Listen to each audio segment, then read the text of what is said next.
regular monthly meeting of the Board of Trustees. We will begin with the invocation and pledge of allegiance. Thank you, Madam Chairman. Tonight we have with us Ms. Sarah Harmon and Mr. Jemiah Clyde. Sarah's going to do the invocation. She is a senior at Airport High, where she has a GPA of 4.966 and is ranked second in her class. She is active in the orchestra program, playing both the violin and the viola. Sarah has been an active member of the cross-country team since the 8th grade. She enjoys the German club and hopes to host a German exchange student and visit Germany as an exchange student this school year. Sarah sings on the praise team at her church, where she also leads youth Bible studies. She recently traveled to Puerto Rico for a youth mission trip, and she plans to go to a 4-year liberal arts college and possibly to graduate school.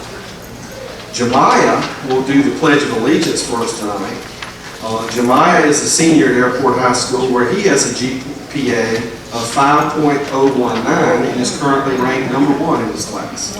He's an active member in the Technology Student Association and has been a member of the group for 6 years. Jemiah serves as the state president of the South Carolina Technology Student Association, and as a TSA member, he serves the community through volunteer work. Jemiah plans to attend a 4-year college in South Carolina, where he can study mathematics and computer science. So with that, Sarah, if you will step up and lead us in the invocation, followed by Jemiah lead us in the pledge.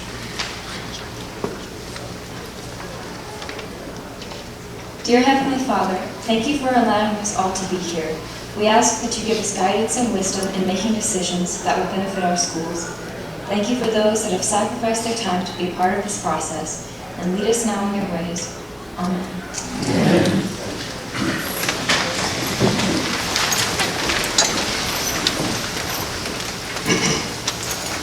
I pledge allegiance to the flag of the United States of America and to the republic for which it stands, one nation, under God, indivisible, with liberty and justice for all.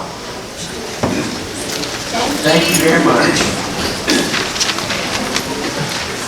All right, next item is the consent agenda, approval of the agenda, and approval of the minutes from the September 15th, 2016 board meeting.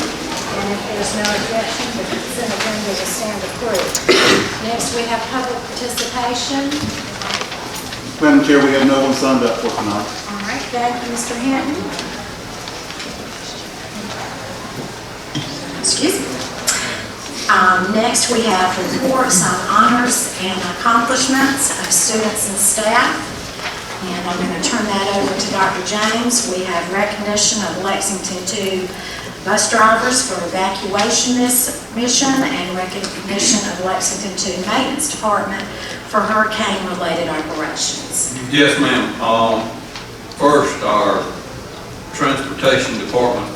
On October 3rd, our transportation department was called and asked for help with hurricane evacuation, and the call was asking for volunteers to help with that evacuation. Out of Lexington 2, 52 individuals volunteered to help with that.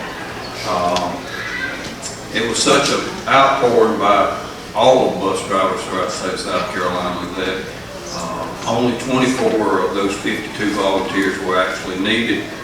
We also had 9 buses involved in that, and we ended up sending those folks to Charleston, South Carolina. They were there for 2 days, part of the time on standby, part of the time special needs buses helping with nursing homes and evacuation. But our whole transportation department is to be commended in the fact that we've got 52 people that would volunteer that much of their own time to help other people and to go into harm's way.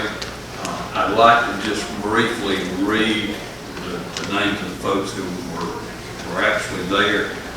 Ronald Arnold, Tasha Bass, Sharon Bland, Talisha Kerrigan, Lisa Corley, Valerie Cunningham, Minnie DeSalvo, Janet Day, Carletta Garvin, Jimmy Jones, Al McConnell, Ricky McCoy, Vanessa McIver, Beverly Allen, William Morgan, Burnett Oliver, Sharika Palmer, Michael Reeder, Patricia Robinson, Marshall Rump, Lisa Seitler, Sharon Taylor, and Debbie Wilson.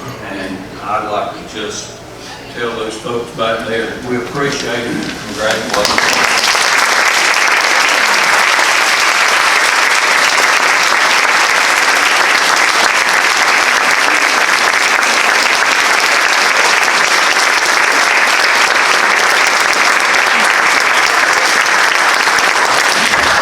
The issue with the hurricane is much worse, obviously, at the coast, but we got our own issues here.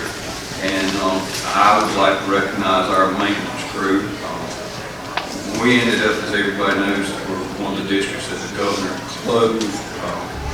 And the governor was pretty clear in the fact that no one was to work. The maintenance guys were the first folks to say, that doesn't mean us, does it? We initially said, yeah, and then they called and said, well, we're working. They were working, in fact, they distributed 800 pounds of dry ice. I'm not sure how you do that, but they did it. Put it in freezers to keep food from being lost. They had a freezer that went down mechanically that wouldn't hold, so they moved food without losing that. We got the power back up, as most folks know. We ended up with another issue, a transformer blowing out at North Side. They called me about 10:30 after having been there since about 5 o'clock that morning. So our guys spent a lot of time. We may have had 3 days off. They put about 3 days worth of work into about a day and a half. And Robert, we want to congratulate you and the other guys out there.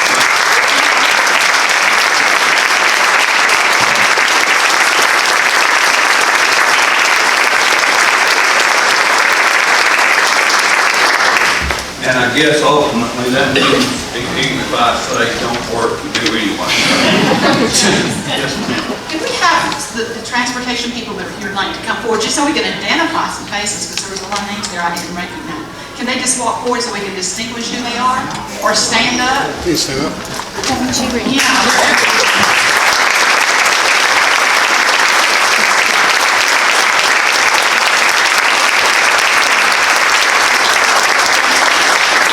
Folks really went beyond call of duty, and I don't know very many people that would have been driving to Charleston in the storm. And What's the problem? I don't know very many people that even think about going to Charleston on a school bus, but doing that. But we're grateful. Thank you all. And Thank you so members much. of the chief maintenance here, other than Robert. Robert, do you have your guys, did any of your guys come tonight? No, sir, I'm the only one here. Okay. Well, thank you. They're moving that dry ice and food. They're working. On behalf of the board, thank you again. We really, really appreciate it. Next item is unfinished business. Turn it over to Mr. Eisenhower. Madam Chair, members of the board, as you know, we presented some information to Steve for consideration at the last meeting.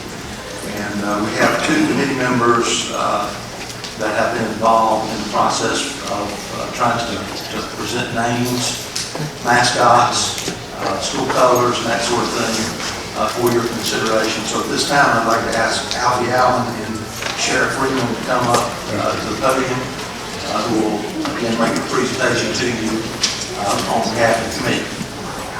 Good evening, Madam Chairwoman, members of the board, and Dr. James. At the request of the board, we were a committee that was formed to consider names, mascots, and colors for the new school being built at 515 Boulevard in Kingston.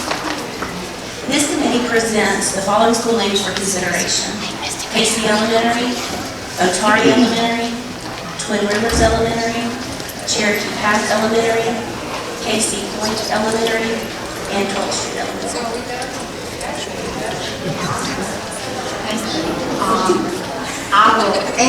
And the school mascots. School mascot choices were the Griffins, the Ospreys, the Masons, the Hawks, Pioneers, and the Explorers. And the school colors were maroon and gray and blue and green. Yes. Okay. Do you need 3 different motions or just one? I imagine you're gonna have to do it in 3 different.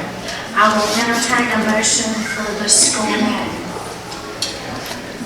Madam Chair, I make a motion that we name the new school Casey Elementary. I have a motion. Do I have a second? Second. Second, Ms. Kay Kessler, for Casey Elementary. Any discussion? Just out of curiosity, did the committee have any discussion other than just to bring us a bunch of names in person? Was there any preference from the community, the teachers? Was there any preference that y'all had? We did a poll in our school, so we asked all the faculty and staff in our school their ideas and the reason behind their ideas. And we also, and that was for both schools. We did also have parents on the committee as well, so they put in their input. And then during the process of coming up with the recommendations for the school name, the mascots, and the colors, we researched the history of Casey with the help of Mr. Redmond from the Casey Historical Museum and learned a lot about the history of Casey. And we would also like to ask for the recommendation to continue that research to see if we could put some of that, capture some of that history within the school. So I guess, but my question is, as you were talking to everyone, out of the 6 names you came up with, was there a major preference from any one of the 6? Yes, at Davis Early Childhood Center, my poll showed that Casey Elementary and that Cherokee Path Elementary were the 2 leader votes for actually. Taylor Elementary volunteered, Otari, and just from informally speaking with the members of our faculty and staff, Casey seemed to be a very popular choice as well. We used to have Casey Grammar, and there are so many people that are associated with that I'm thinking that if we keep Casey in it, it will give a home feeling. These others are, I mean, every suggestion I really thought was a good idea, but I think it's more appealing to all the community because we know where Casey is. I really liked it, and I thank you for the time that you put in to do this for everyone. We really enjoyed it. Well, and then my second question, well, I guess I'll ask the same question when we get an mascot. I was going to ask you the same thing. Any other discussion? I guess I'm not opposed to Casey at all, just like the Otari, just because of the history of the area. I was just finding out about that in the Otari Point subdivision being right across the street. I like the historical connection to Casey on there, certainly the previous school being there, but also like having something new. So this is a new school, new name, fresh start kind of thing too. So I tend to be a little partial to Otari, but that's just my personal input. I like Otari too, actually, but again, you know, it's whatever. So it was kind of, these were the 6 top. And there was a lane. Ms. Kessler. I too like Otari, but my thought in that was we'd have to explain it so to everybody across the state, and if across the state almost everybody associates Casey, Brooklyn, Casey, Lexington too. And so the association's what drew me to my preference. But however, I do like Otari and a new name, but the explanation everybody will not understand. We won't for a while, but after a year or two, the people in the area will know the history. But I just feel that to get it out there across the state and where we hope to go with education, that maybe association would be more with Casey. That's the only thing I was thinking about. Mr. Bingham? Yeah, I prefer the Otari name simply because it's new, but yet it ties to the history of the area. All of the development of the Otari Point, the whole Otari track is tied to something that predates even the city of Casey. And so I like that name for that reason, and I'm a little reticent for the Casey name simply because of Casey Grammar that was there. This is a brand new school and a brand new thing. I don't want it to be associated that this is the old Casey Grammar. And that would concern me somewhat, is that we do that, even though I understand the city is Casey, but I just don't want the school to be associated with the previous school in any kind of negative way. Because obviously, the school was very old, but it sat there for a while. How many years is Casey? 15, 20? Probably longer than that. I think it went down about the same time as Brooklyn ran with it. I know it's been gone for a long time. And Brooklyn left right after I left. Maybe I'm showing my ignorance here, but I've been here 46 years, and I've never, I with the area, and maybe I haven't been into the historic part of it. This is when they put the new housing out there, I guess the first I've heard of it, so you're never too old to learn. I'm not trying to keep going back to my question, but the reason I asked it is because, I liked the Atari, but the reason I liked it is because that's the first I heard of it after they named the Atari Point. But what probably is more driving to me, I'm going back, is that when you said you kind of pulled your school and you said you kind of pulled your school, it seems to me that the parents and the teachers of both schools, and I guess I want to go back to your polling, because if it seems that, they kind of like, I think you said yours liked Casey and Twin Rivers, yours liked Casey and Otari. But if you threw all the votes together and the majority of parents and teachers who are going to be stakeholders in that community wanted Casey, that was, just because I like Otari because of the history and stuff, and I understand y'all's arguments, but if the stakeholders want Casey, so I'm going to throw my question back to you. Did you have a strong polling, or was it just like you just asked people what they really liked best? Or what type of thing did both of you do in your schools? If you don't mind just telling us a little bit more about that, because that's kind of the direction I would head, is what your community wanted. At my school, I sent out an email to faculty and staff when we originally when we were originally appointed to the committee, asking them if they had any input on name suggestions. And Casey was a popular name, and again, one of my teachers came up with Otari. Just in talking to them, one of the things they liked a lot about Casey Elementary was that they wouldn't have to explain where they worked. And so and that does make a lot of sense. I personally liked Otari after I heard the name and kind of the origin. So again, it was split right down the middle, I think, for both names. Pretty much the same at my school, and I feel like the committee kind of mirrors what the board is feeling, because like Alfie is not from this area and leans more toward Atari, and I am from this area and grew up in this district, and so I lean more towards Casey to the history of the historical name being included. So I feel like the committee did kind of mirror the discussion that's being brought up. But your school didn't. It wasn't the top vote for Atari, and you were Cherokee, right? Yeah, but Casey Elementary was, I think, for the people that are from this area, and then Cherokee Path was more from people that knew people in the area. Thank you. So all 6 names were presented to both schools? Yes, sir. And those names were presented, and also we had some other names that the committee had discussed that didn't make the final 6, but those were lower vote count for those names.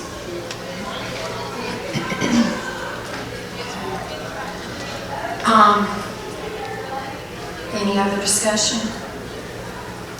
All right, we have a motion for the new school's name, Casey Elementary. All in favor, say aye. Let me just ask a question, just to show you a question. Are we just going to vote Casey versus Otari, or are we doing just one and the other, or can we do a second motion to? It doesn't pass. Proceed with the vote on the motion that's on the floor. It doesn't pass. The chair can take another motion.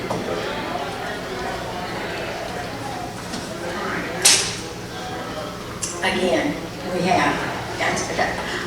we have a motion on the floor for Casey Elementary to be the name of the new school. All in favor, say aye. Aye. I'm sorry. 1, 2, 3, 4. Okay. Motion passes, carries. All right. Name of the new school will be Casey Elementary. All right, and next we are going to go to school mascots. Can you kind of do the same thing for us? I know we're making it hard here. For school mascots, I know Osprey was a suggestion from the Center for Technology. With the mascots, I didn't technically do a vote for those names, I just asked for suggestions. When I sent out the email out to staff, and Griffins was the suggestion from my school, and they kind of thought it did a great job of combining the mascots of the airport and Brooklyn Casey High School with the half eagle, half feline, big cat. Is that what it is? Half eagle, half Half eagle, sorry. But that's kind of what we're thinking with the Griffins as the mascot recommendation. Okay, all right. Entertain. I'd make a motion that the new school mascot be the Griffins. I have a motion, do I have a second? Second by Ms. Kay Kessler. Any discussion? Ms. Kessler? I don't have any discussion, I just want to think through some of the things that this is going to involve. It's going to be uniform, shirts, jackets, stationery, and everything that goes out of that school. So I think when you think about that, you want to think about the image that you're sending out there. Not that that wouldn't be a good one, but it's going to be really used by that school and be in that school, somewhere in the halls, and on every athlete that comes out of there, and hopefully every student will wear a t-shirt with that. So I'm just thinking. In our research for Griffins, we found, for an elementary school, we found pretty kid-friendly representation of the Griffins. So it wasn't. You just said the key word, kid-friendly. That's what concerned me, is that it would be something else. Any other discussion? All right, I have a motion and a second that the school mascot be Griffins. All in favor say aye. Aye. Aye. Motion carries. All right. Next, we're going to talk about school colors. You just got kind of two choices there, so this is easy, right? Yes, the maroon and gray was the combination of the two high schools, Airport High School and Brooklyn Casey High School, and then blue and green was the combination from Davis and Taylor.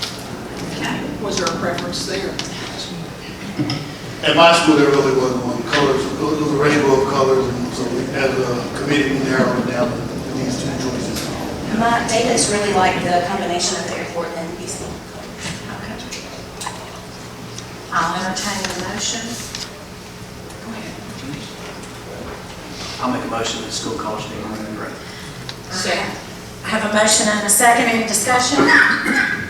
All in favor say aye. Aye. Motion carries. Thank you, Comment Sarah. that it's perfect for the mascot. It would really be flattering both high schools. It's a good choice.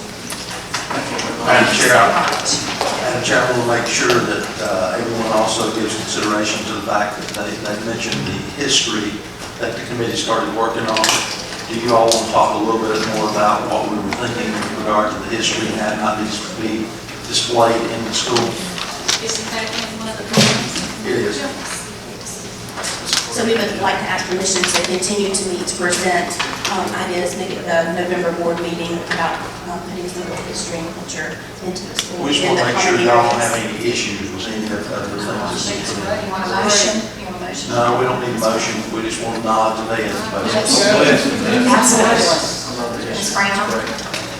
I would just like to say that I do appreciate your work on this, and as Ms. Kay Kessler said down there, you know, none of us are ever too old to learn anything.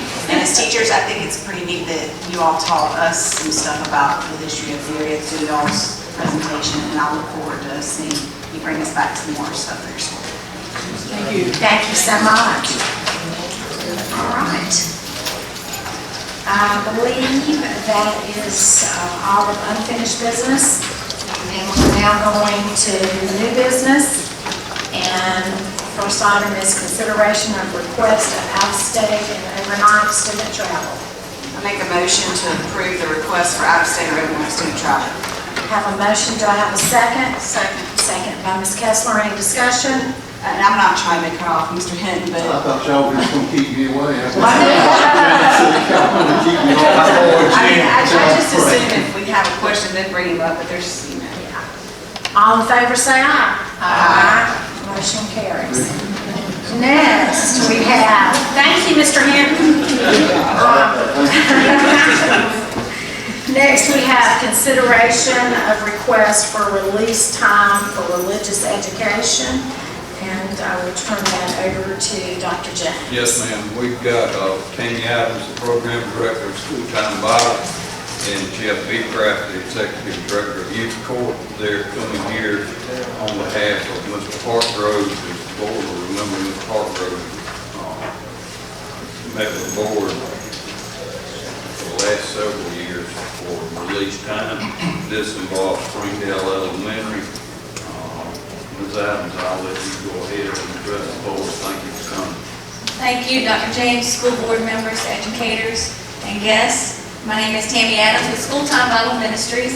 I'm happy to inform you that we have 13 church-school partnerships in Lexington School District 2.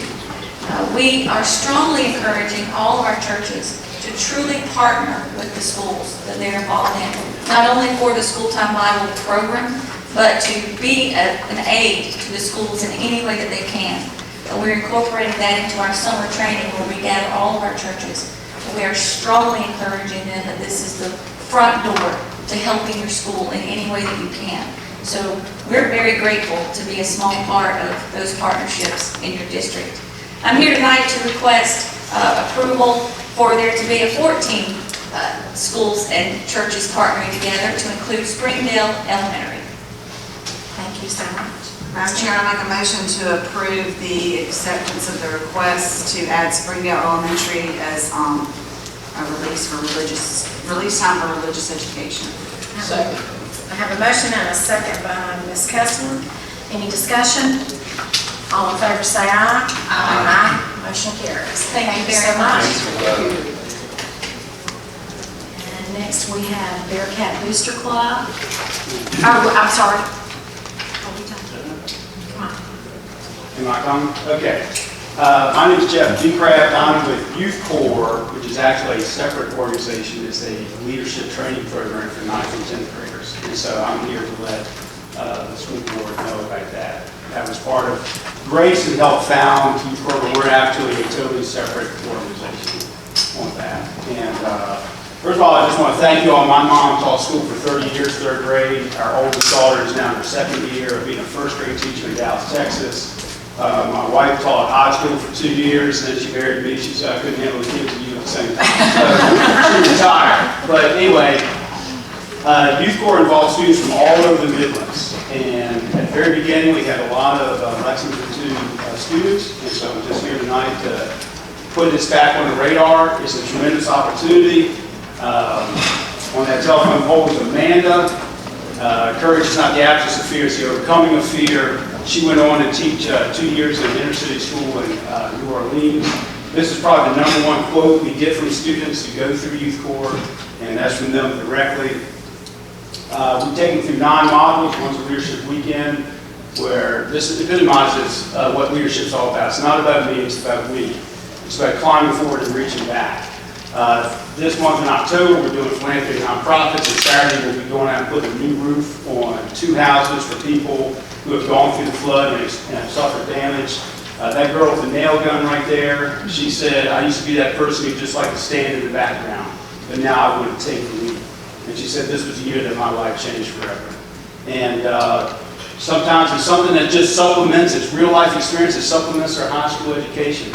And those students come alive when you put a nail gun in their hand and make a difference in somebody's life. November, we'll take them inside prison, inside DJJ. We'll go out and help victims of crime. During December's media and journalism, we'll get a lot of WIS. They'll go to Genesis Studios, which is in KC, and make their own commercials for their own businesses. Legislation and government, we don't go tour the State House. We go and work on actual legislation. So they learn how to do talking points. They meet face-to-face with their legislators. They work on actual bills. And some of those bills have been passed, and the students can vote either way they want. However they want to lobby their legislator. We don't tell them what to think, we just expose them to the process and encourage them to get involved. The girl on the left, that's Gabby, she's a BC graduate. This is year one, that's 12 years ago. In February, they run their own businesses, they have their own checking accounts, their own CEOs, their own CFOs. They usually do over $20,000 worth of sales each year. This is 9th and 10th graders. We do center around Valentine's because that's an instant market. Half of America buys something on Valentine's. Then we take them through investment and finance. How do you develop a financial plan for the rest of your life? I have $2. When the guy asked me to marry my oldest daughter, I said, "You got a financial plan?" I said, "I like you, but I got to see a financial plan for us." I said, "Yeah." We do career and higher education, again, exposing them to resources that they can continue to grow. That's down at the trauma unit with Dr. Bino, who's the head of the trauma unit down in Richland.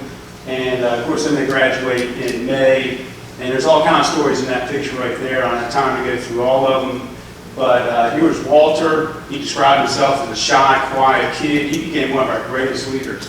Went back to the school, joined student government because he wanted to pass on the leadership principles that he had gained through youth corps. He's now in college playing on a baseball scholarship. This is Daisy. Daisy grew up in government subsidized housing. She'll tell you herself that she grew up in poverty.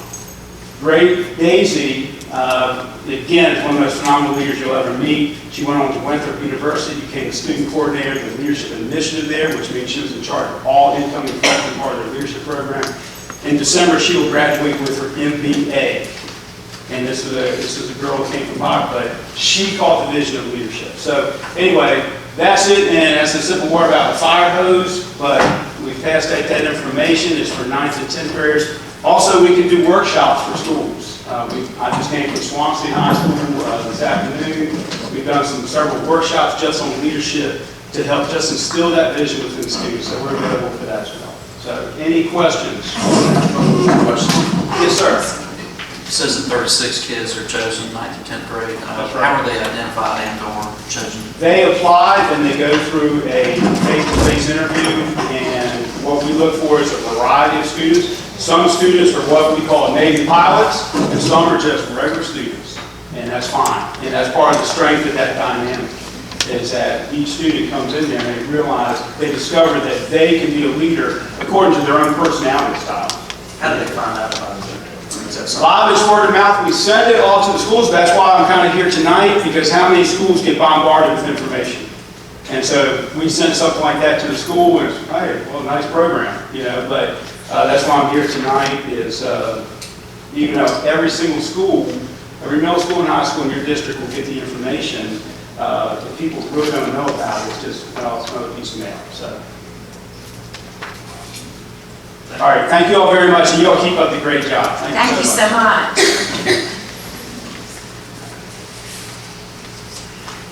All right, we're going to continue, and next is item C, consideration of approval of Brooklyn Casey High School's Bearcat Booster Club bylaws in accordance with board policy KBE, relations with parent organizations. Dr. James? Yes, ma'am. As you all know, I've received articles of organization for the Bearcat Club, which would be a booster club at Brooklyn Casey High School. I've gone through policy KBE.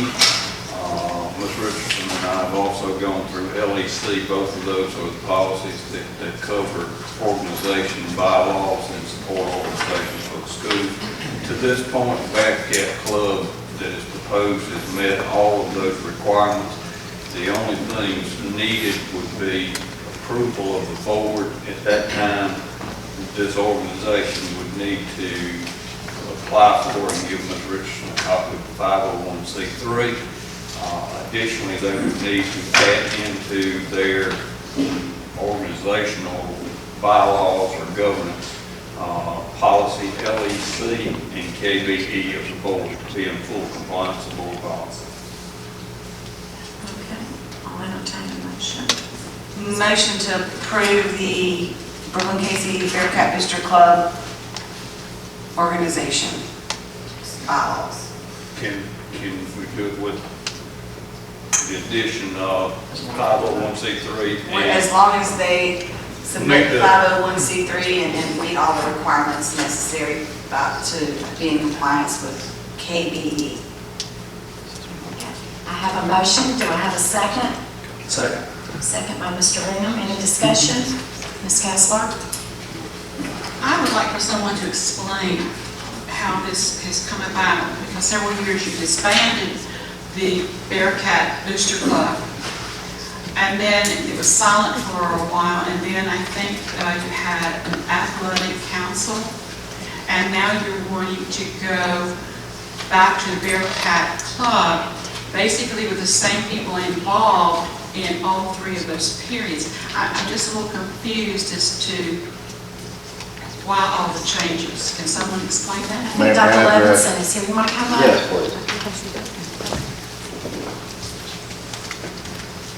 Thank you We all. also have Karen Kaprowski. Yeah, Karen Kaprowski is one of our board members. Basically, we're a group of parents and citizens of the community that love Brooklyn Casey High School. And we have been asked by Mr. Morton and our athletic director, Coach Sharpia, to help with the athletic council for the last couple of years. And frankly, we thought by forming a new Bearcat club, we could do more for the community and raise more money for athletic funds by doing it the way we're doing it. I spent 10 years on the Brooklyn Casey Education Foundation, and I've been president for 2 years of that. And we modeled the bylaws, if you look at it, very similar to the Education Foundation.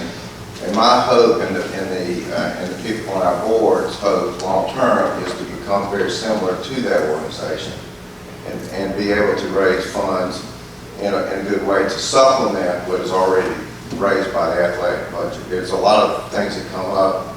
For instance, there are dinners for playoffs. There may be unmet needs for equipment or things that are needed for different sports that can't be met otherwise. In addition, we'd like to try to raise money for other activities, such as maybe getting a formal Brooklyn Casey Hall of Fame going. And we also have already done a homecoming festival, which I thought was very successful. Many of you I saw you there, and I appreciate you coming. But I think made a big awareness for Brooklyn Casey High School and its athletics. And we think in the long run that'll help us in our fundraising benefits. And if nothing else, just to establish a school for goodwill. And that's our purpose.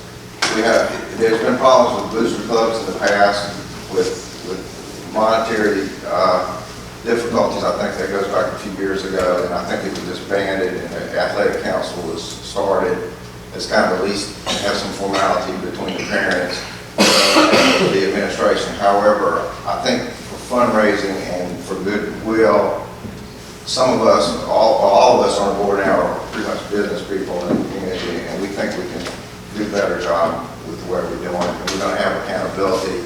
Our CFO is not here, I guess our treasurer is CFO from coming to Park Ridge, and very good with books, and we're going to do everything up and up. So I want to be very transparent. But the whole idea is I think we can do a better job in raising funds to supplement Brooklyn Casey athletics and support Brooklyn Casey High School. Thank you, Dr. Dr. Levinson, in the 70s and the 80s, the Bearcat Club was very, very strong and had generated a lot of money for the athletics, and that was welcomed. So I really admire you for doing this because I think it's needed. But I have to go out on a limb and ask a question that I asked about 6 or 8 weeks ago and I haven't gotten an answer. When we built the new stadium, there was money allocated for school board, and they wanted something bigger and better, which is always good. But the district couldn't afford it. So people put their names on the line. Are those same people going to be, which is now your club, going to bear the burden of that? Because I know you joined with the band because the band was the only one that had the 501c3. We actually have our own 501c. Well, I know they haven't been paying it, they're the only one that has a 501c3. They have not been paying because they don't have the money. So someone's paying it using their account. Right, I can't speak exactly what's going on with that. Who's just going to, tell me you're just going to assume that responsibility, that it doesn't fall on this district? The scoreboard is still, sorry. The scoreboard is still generating funds for that payment, which is being paid through the band. So the athletic council was set up to pay First Citizens that way. So we're sort of out of the loop on that one. We're still we kind of focus on strictly separate entity, 501c officially, and then kind of back to how it was back in the old days, away from that. Last year, the last 2 years, we're really very focused on getting that scoreboard set up and in a systematic payment situation.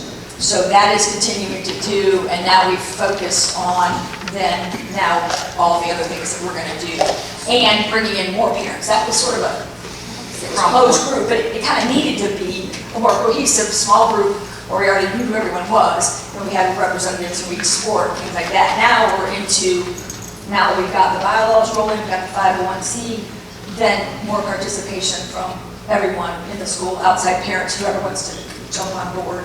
And the Bearcat Club will continue to assume the payment. Yes. Great. Good luck. I'll send my money tomorrow. Mr. That's right, join us, we need it. Thank you. Dr. Lepson, on this right here. Yes. A lot of these people join so they can get into football games. Right. And I know that you don't get the 2 season passes for $100. If you drop that a little bit, because more, people are more likely to walk up and say, I'll spend $6 now than write a $100 check. I'm saying if you drop that, you can get more people to up front, because a lot of people join, especially parents of other sports, if they can get in the volleyball games and all that, they will do that if it gets really, if you put it down to a level. But, we're definitely a work in progress. We had to start out with something And like we found that they were on like all sports season pass. We found that football was sort of losing money, and football really is the bread and butter for every sport. That money goes to athletic fund, and that goes to everybody. It really does. So they kind of found that the gate was sort of hurting by doing the all season pass. So we're tweaking that. We tweaked it a little bit, and you have the write-off amount as well on the $100 donation. So you got the tickets, but you also have the 501c tax write-off, and we sort of leaned that way, trying to see how it compared to last year, and then tweak again next year. I think it's always going to be a tweaked situation, right? And we do need to, we have to keep Mr. Morton and Coach Sharpie, because they're the ones that really see those financial numbers from athletics, what really comes to the gate. We're not really about that. So we've got to make sure that it makes sense to both of them to offer those things if they're taking less money in because of that. So there's, again, you're going to get more parents of, say, volleyball and baseball that may not even go to a football game. They'll join for this reason, so they can get in. Any and all suggestions are We welcome. will take it all. We need all the support we can get. We'll take all suggestions. And how about Bearcat Night? I remember that was a big deal back in the day. They made a ton of money on Bearcat Night, especially off the Our next couple of meetings, we got through the homecoming festival, which with 7 of us, I thought we did pretty well. But we're going to be trying to upgrade our website, our communications. We're going to get more parents involved, and we will take and entertain any other ideas for fundraising for the rest of the year. So please, if you have any suggestions, we're glad to hear. Worker bees. Yes. Ms. Kessler? I have a question. When I read through it and talking about people signing checks, that would not be anybody like a coach or an AD that would be involved, or employees of Lexington School District 2, is that correct? No. That's where, except there, I think there, if I'm not mistaken, by your bylaws, I believe somebody in your district has to be on our check roster. I think you told us that last time, so I think that's. I'm just as a backup. No other personnel in the district, no coach, no athletic director, no administrator, nobody else is allowed to sign these checks. Is that correct? Thank you very much. And one follow-up on that, members of the organization have been to one of Kelly's Kelly does workshops for all of our bookkeepers and related organizations and all, and they've attended there.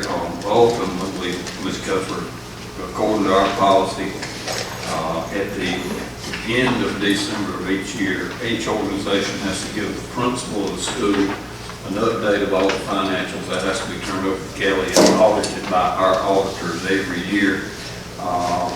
Ultimately, any funds, any property, anything, the board is the final call, but they operate in conjunction with the school system to some degree separately, have their own account. Ultimately, Kelly is their connection and their own connection financially. Thank you, Dr. James. Thank you. Thank you again, Dr. Levinson, Karen. I have a motion and a second. All in favor say aye. Aye. Motion carries. All right, we are now, item D, consideration of approval for a ACT 155 request for granting of a high school diploma. Madam Chair, I make a motion that we award the high school diploma as requested under Act 155. Second. Have a second. Any discussion? All in favor say aye. Aye. Motion carries. Next, we have consideration of approval of asbestos abatement plan for Knox Abbott Drive property. Turn that over to Mr. Eisenhower. Madam Chair, members of the board, Dr. James. For the benefit of the public, I think that we should make you aware that the board has voted and approved the purchase of some property along Knox Abbott Drive that adjoins BC High School. The property is well known, I think, as Motel 6. And you're going to hear some discussion on that, which that's what we're getting ready to discuss now, is the abatement of asbestos in that building in preparation for demolition. We have been working on some schematics for the Brooklyn Casey High School arena, basketball arena, and you're going to see those in just a few minutes being presented by Jumper Carter 6 and Thompson Turner. So just so you know what we're talking about here, we're talking about the asbestos abatement for that motel. And I will say that we looked, as a design team, we looked very hard at that campus, and I'm not sure if everyone knows, but prior to this purchase, there was only 26 acres for that campus. And that's a tight piece of property when you start looking for additional places to put basketball arenas, tennis courts, and things like this that were part of, the basketball arena was part of the bond referendum, and it was on the questions. So we began talking to our board, and just happened that that piece of property came available, and I think we're all very pleased to have had the opportunity to purchase that, and it fits perfectly into the plans for that school. So with that said, Madam Chair, in the purchase of that motel,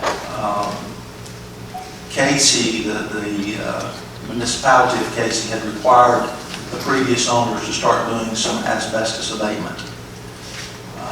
They hired a company to come in and basically do the evaluation of what was there, and then that company came up with a plan for abating the property, and they actually went through the process of hiring an abatement company to come in and start performing that function.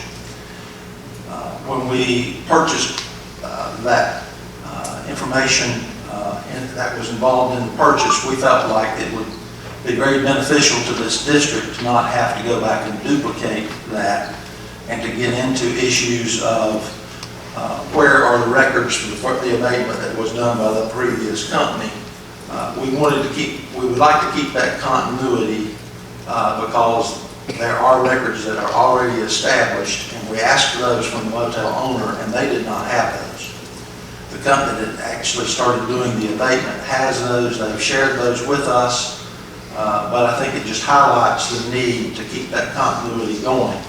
So the only thing that I would change in the information that you have in your packet, I would like to take out, in the recommendation part, I would like to take out the not to exceed price and just make it as a price. The thing I don't want to get into, because if it goes more than 40 work days, that price could change. So I don't want to get into a situation where we get to right at the end and then we have to stop and come back and get additional approval from the board. So approval of the board. So I'd like to take that out and just ask that you approve the price. So the administration recommends awarding the contract to ARM Environmental Services to monitor the asbestos abatement of the property located at 613 Knox Abbott Drive for a price of $19,130 unless the project exceeds 40 workdays. The administration also would recommend awarding the contract to 3C's Southeast Abatement Services to abate the asbestos identified at that property in the amount of $87,500. The administration has done research. We feel that the prices here are fair. They were the same prices that were given to the previous owner. So we do make a recommendation at this time. Madam Chair, I make a motion that we award a contract for the asbestos abatement monitoring to ARM Environmental Services in the amount of $19,130. Have a motion, do I have a second? Second. Second by Mr. Giles. Any discussion? Ms. Branham? Mr. Eisenhower, I'm sure you have done this, but you made sure with our procurement officer and with our attorney that we're not going to run afoul of any procurement issues. Yes, ma'am, I have. Okay. And then my second tangentially related question is marginally related to the motion is, I'm assuming that, there's a lot of doors, sinks, fixtures in the motel. Are we at least trying to look at possibly selling off as much as we can of anything that exists within that motel before we tear it down? Because it seems to me that there's enough stuff in there that somebody might want it and that we might be able to, get some money to fund some other projects. The previous owner was given the opportunity, in the contract, they were given the opportunity to remove any items that they felt would be beneficial for them to take on to the other motels that they have. That was part of the agreement that we had with them. Also, we are looking to try to get this project started in the spring, and as a result, we would not have time to go in and do sales of those particular items. Typically what happens in demolition is the demolition crew takes into account all of the items that are in there, and they try to recycle anything that they can to try to save costs. So in a competitive environment, that would be actually considered in their bids, because they're all looking to try to make money, and the way for them to do that is they have to recycle the stuff that's in there. Ms. Kessler? I assume that you have to have a monitor Yes, for the abatement. Okay. If the days go beyond, can you get them to at least agree that it be, for the abatement would be $2,500 a day, for the monitoring would be $637? Can you at least tie them down unless they, in case they try to, well, maybe not try to string us out, but in case it strings out? They have actually given us a daily rate. They've given us an hourly rate and all that stuff, and I apologize, I should have probably included that in your packet. But yes, ma'am, I have that. Thank you. That's part of their contract. Thanks. Ms. Kessler? Have we been able to get any money from Casey to help with this as was originally talked about? Casey has indicated that they would be willing to help us in the demolition, yes. We have not discussed money and that sort of thing.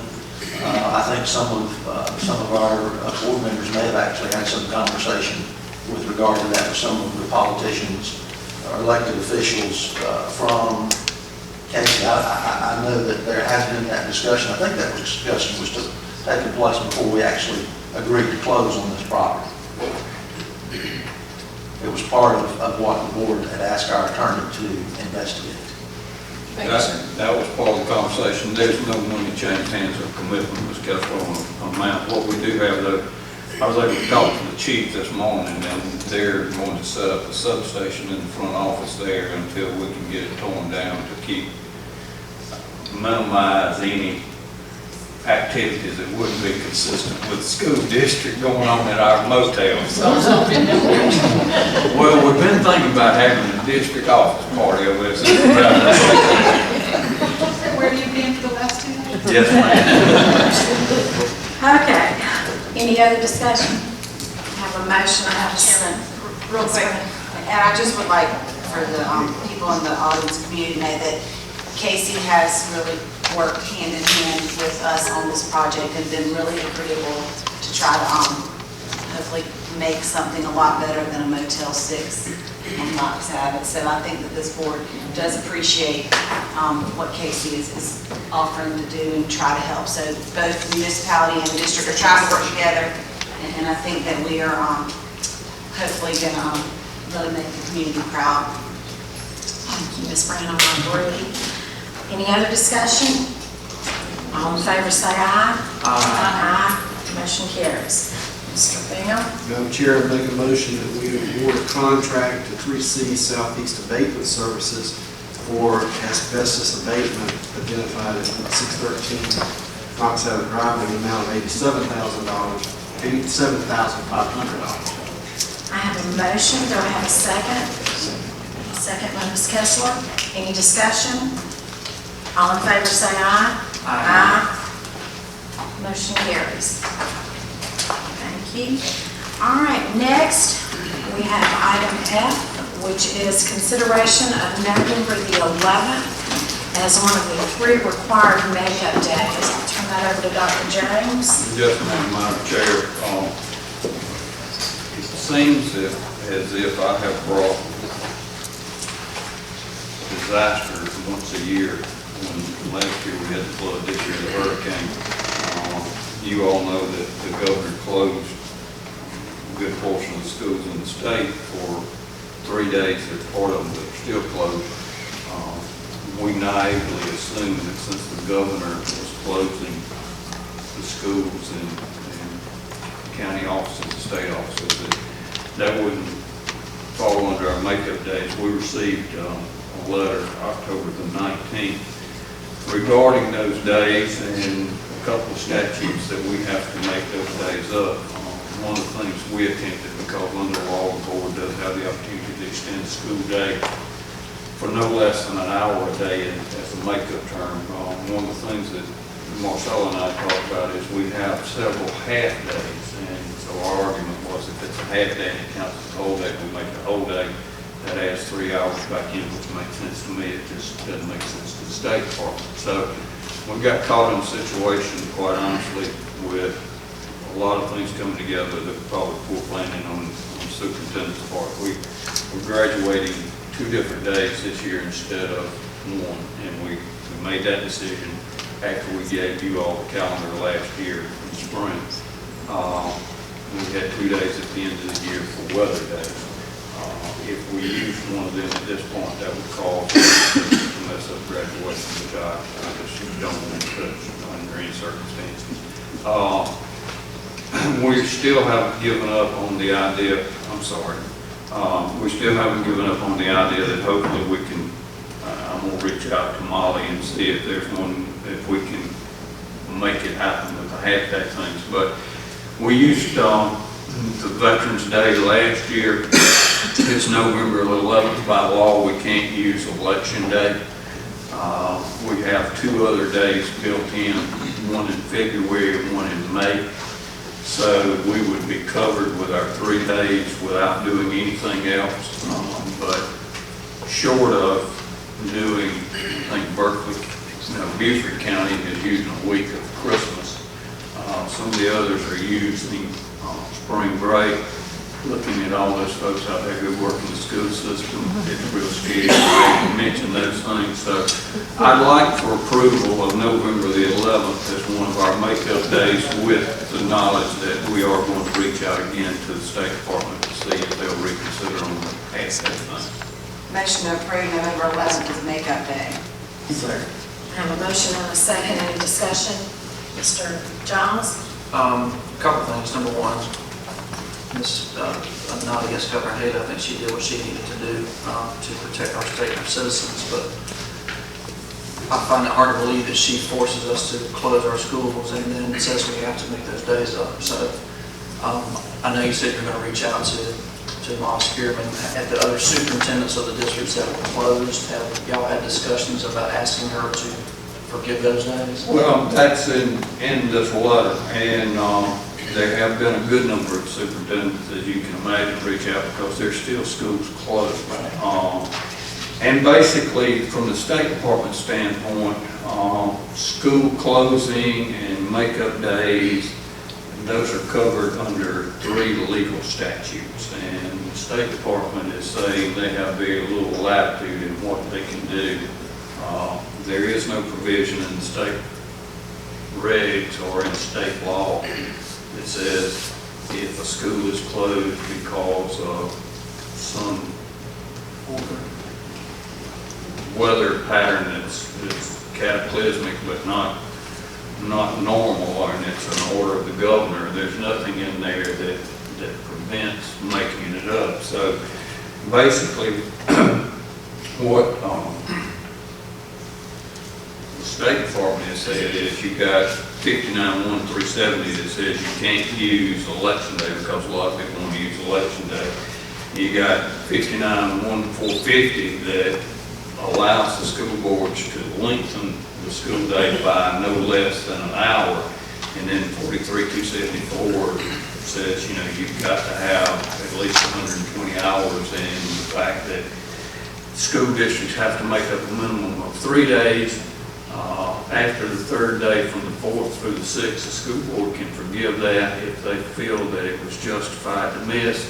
After the 6th day, it has to go to the State Department of Education, and after the 9th day, it has to go to the General Assembly. So basically what they're saying, Mr. Giles, is for those schools in the lower part of the state that have missed 10 days or more, they'll actually have to appeal to the General Assembly. So we're trying to work within the regs as close as we can. Right, and I understand that, but my point was that this was not a district level decision. You guys did not make this call. It was put on to all our districts in our area. And I'm not saying it was the wrong thing to do. Don't get me wrong. I think it was the right thing to do.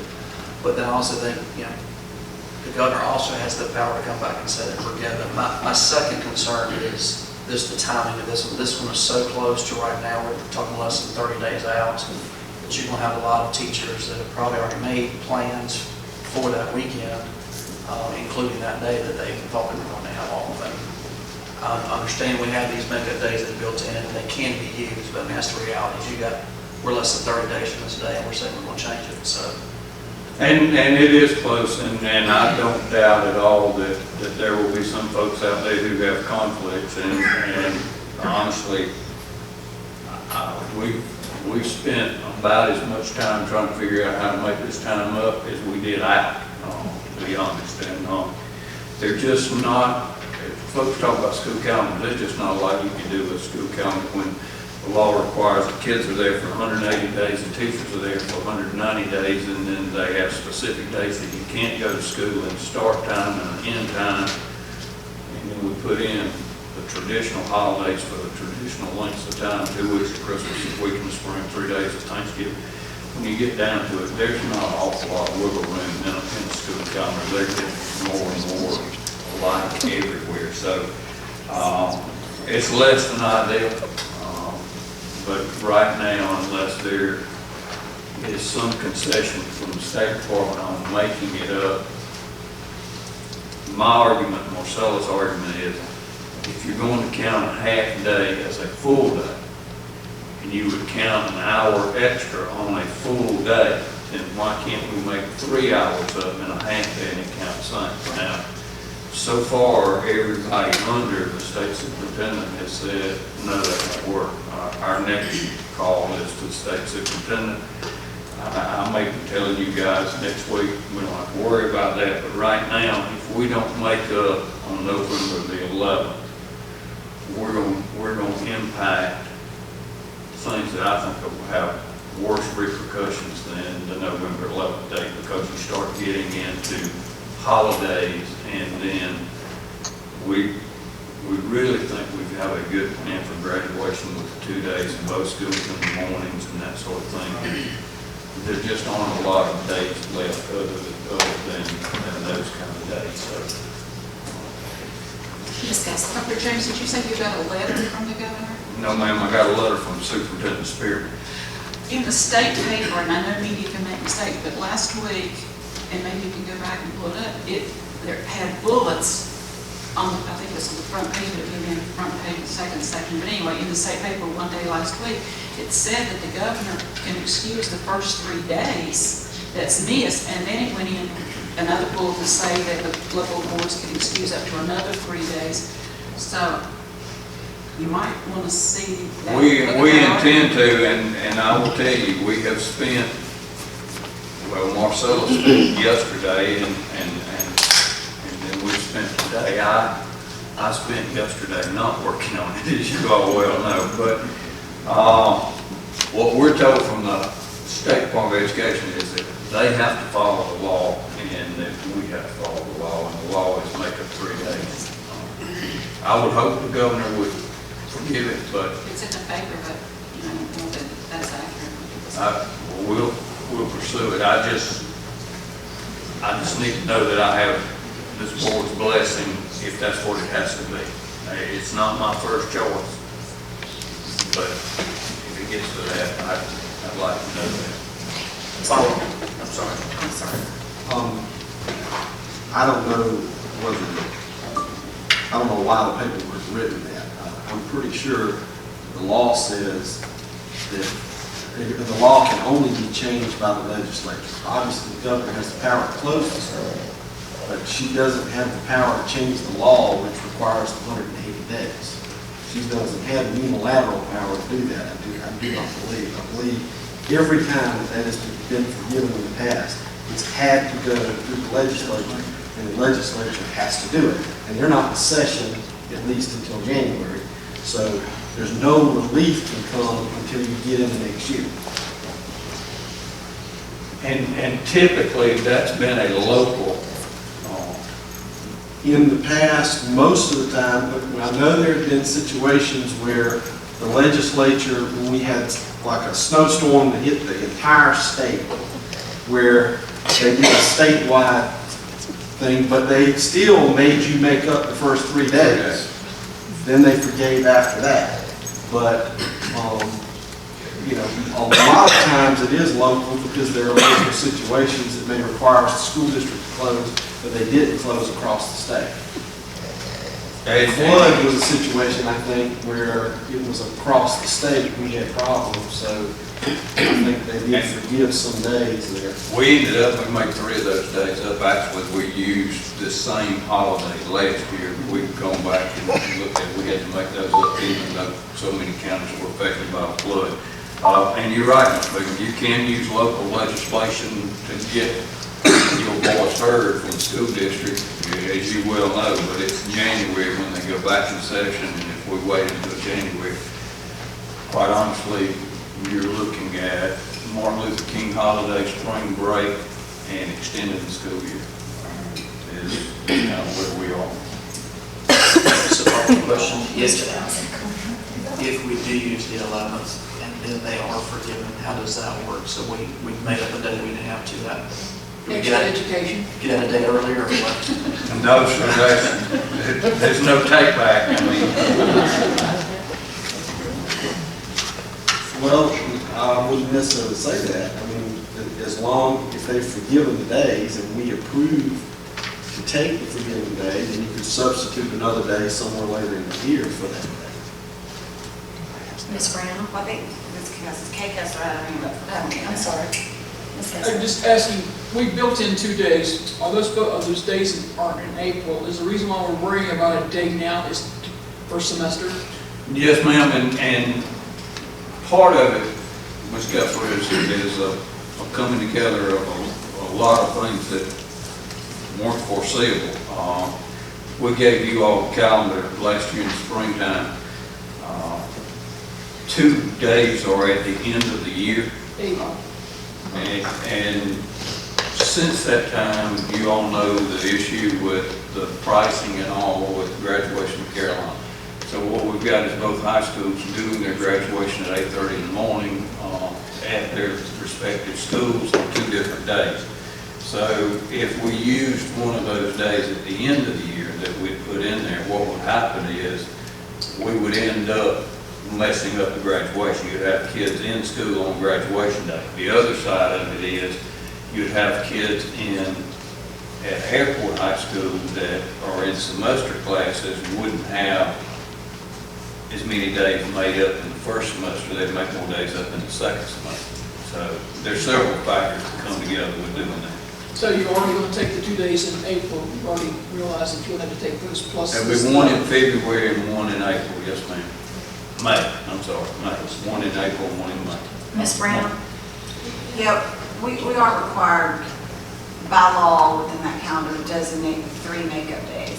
And the only way the law allows, except by the legislature doing something different, the only way they would allow you to just tack on that extra time, which is probably why you're getting a no, is all 3 days either have to have already been used or have already passed. So I think that's the problem with trying to, that's written into the code of laws.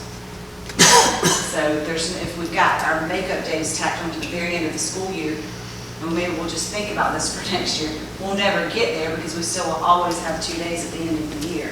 That might be something we want to consider when we're making a calendar next year, when our makeup days are going to be. But as of tacking on hours, as you know, it does have to be approved by the Department of Ed, but it can only be asked for after you've exhausted the 3 days that are already supposed to be in your calendar. Well, the hours, they will let us ask for the hours and approve that. If we wanted to add an hour of time to every day of next week, they will approve that before we take any days whatsoever according to what their letter says to us, which is the reason we ask for the days.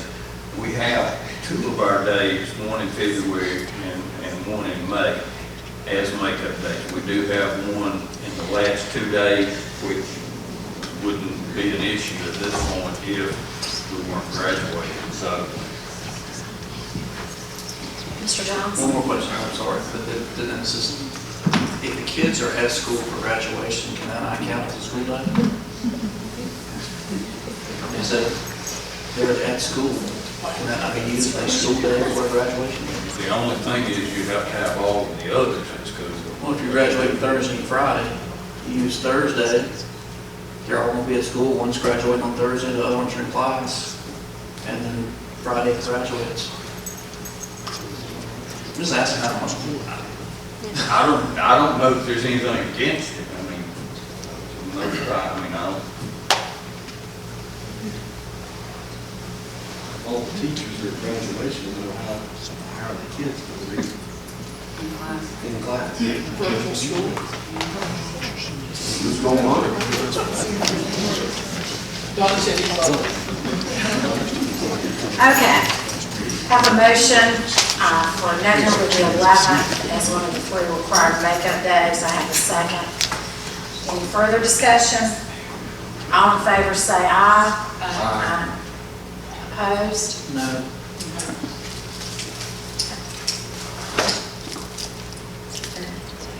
I said aye. You said I was talking, but I said aye. I'll vote for it. Okay. Motion carries. All right. The next is administrative divisional reports. Item A is superintendent. I believe you have no report, Dr. Jones. Next is instruction, and we have Read to Succeed update, and I'll turn it over to Dr. So, here we go. Yes, ma'am. Good evening, Madam Chair, members of the board, Dr. James. This is just a brief for your information.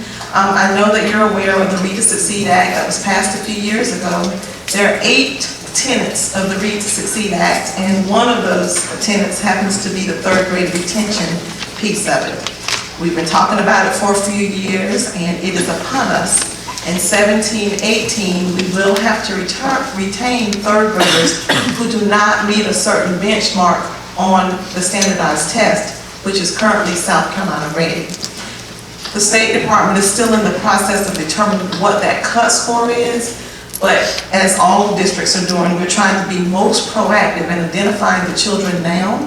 This would be our current second grade kids who would be impacted. So about a month ago, Dr. James, myself, Ms. Ogletree met with the administration just as a reminder of what was upon us. And then we had a group meeting. We gave all the information to the principals, go back and talk with your teachers because this is alive and well.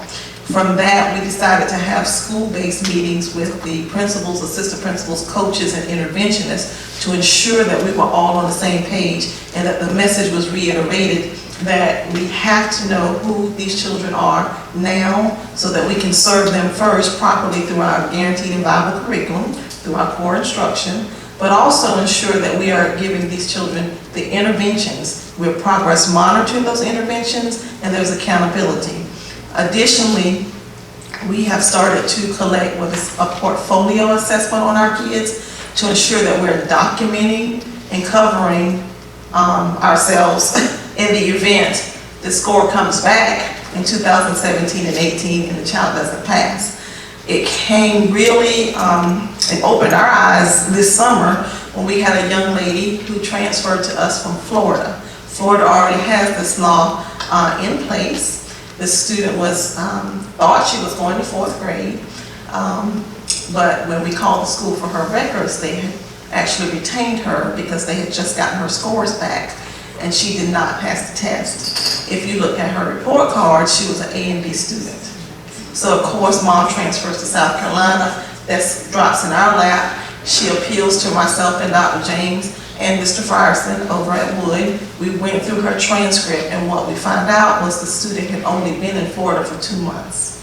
In good conscience, we were able to use a good cause exemption through Dr. James' signature and we were able to promote the child to 4th grade. However, it really hit us in the face that this is what's going to happen to us in 2017 and 18.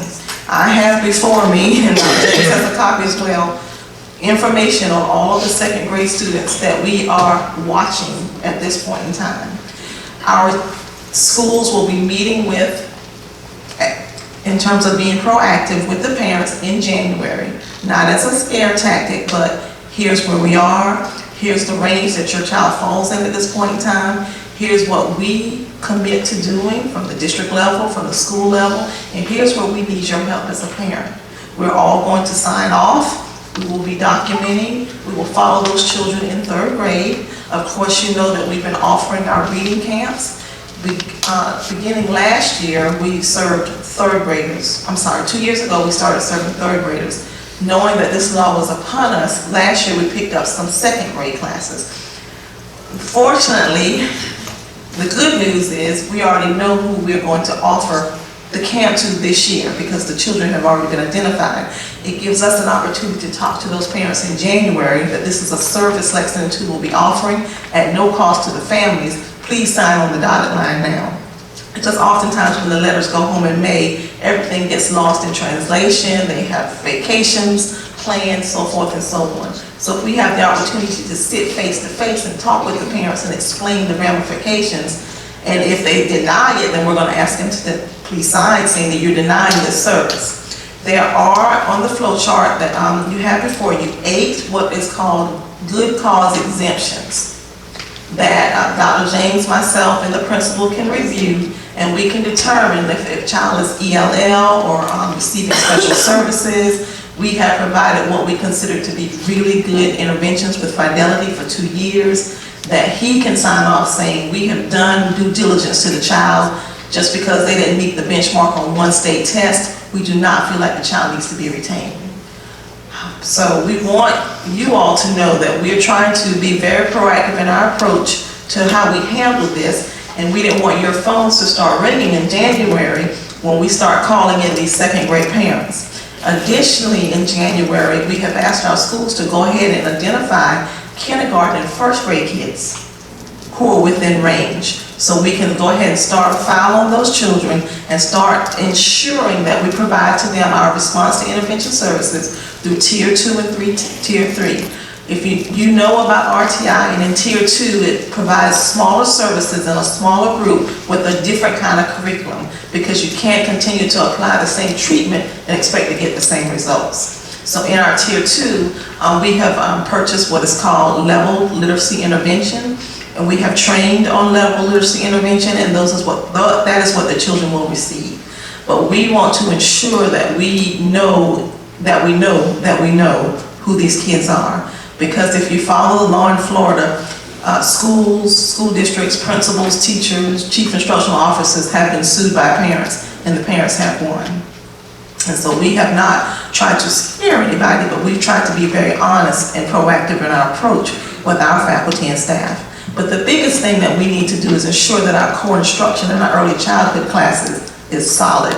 If we can get that, then that means we would have to intervene with less children and not have to worry about what happens in 3rd grade.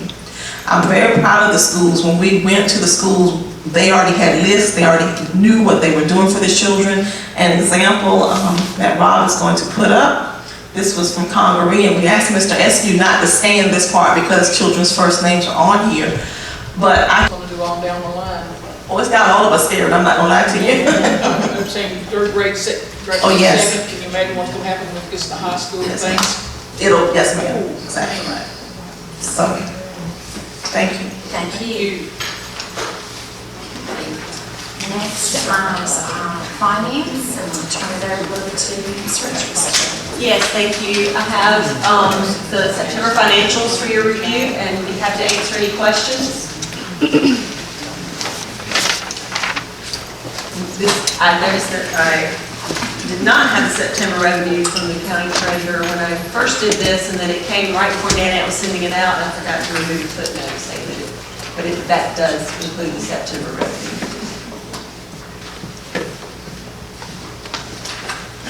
And also the expenditures. Again, I'll be happy to answer any questions.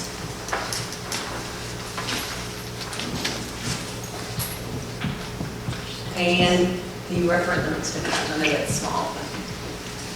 And just to let you know, our auditors were supposed to start this week on the audit, but the storm last week, with so many of their clients being out, they did not come this week, and we'll be beginning the audit for last year next week. So stay tuned for that also.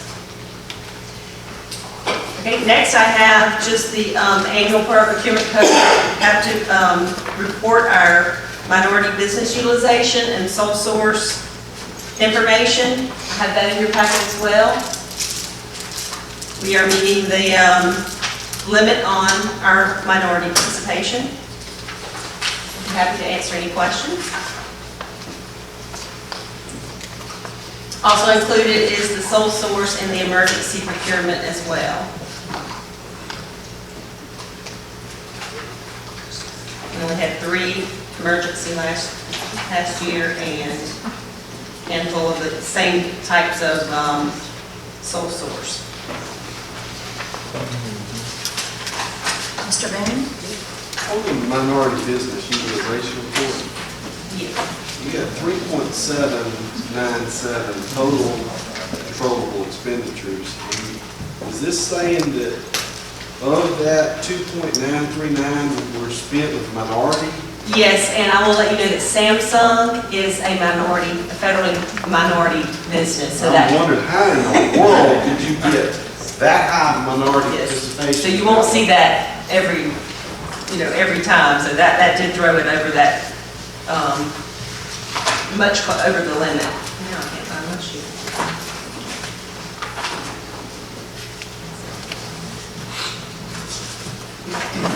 With our one-to-one purchases.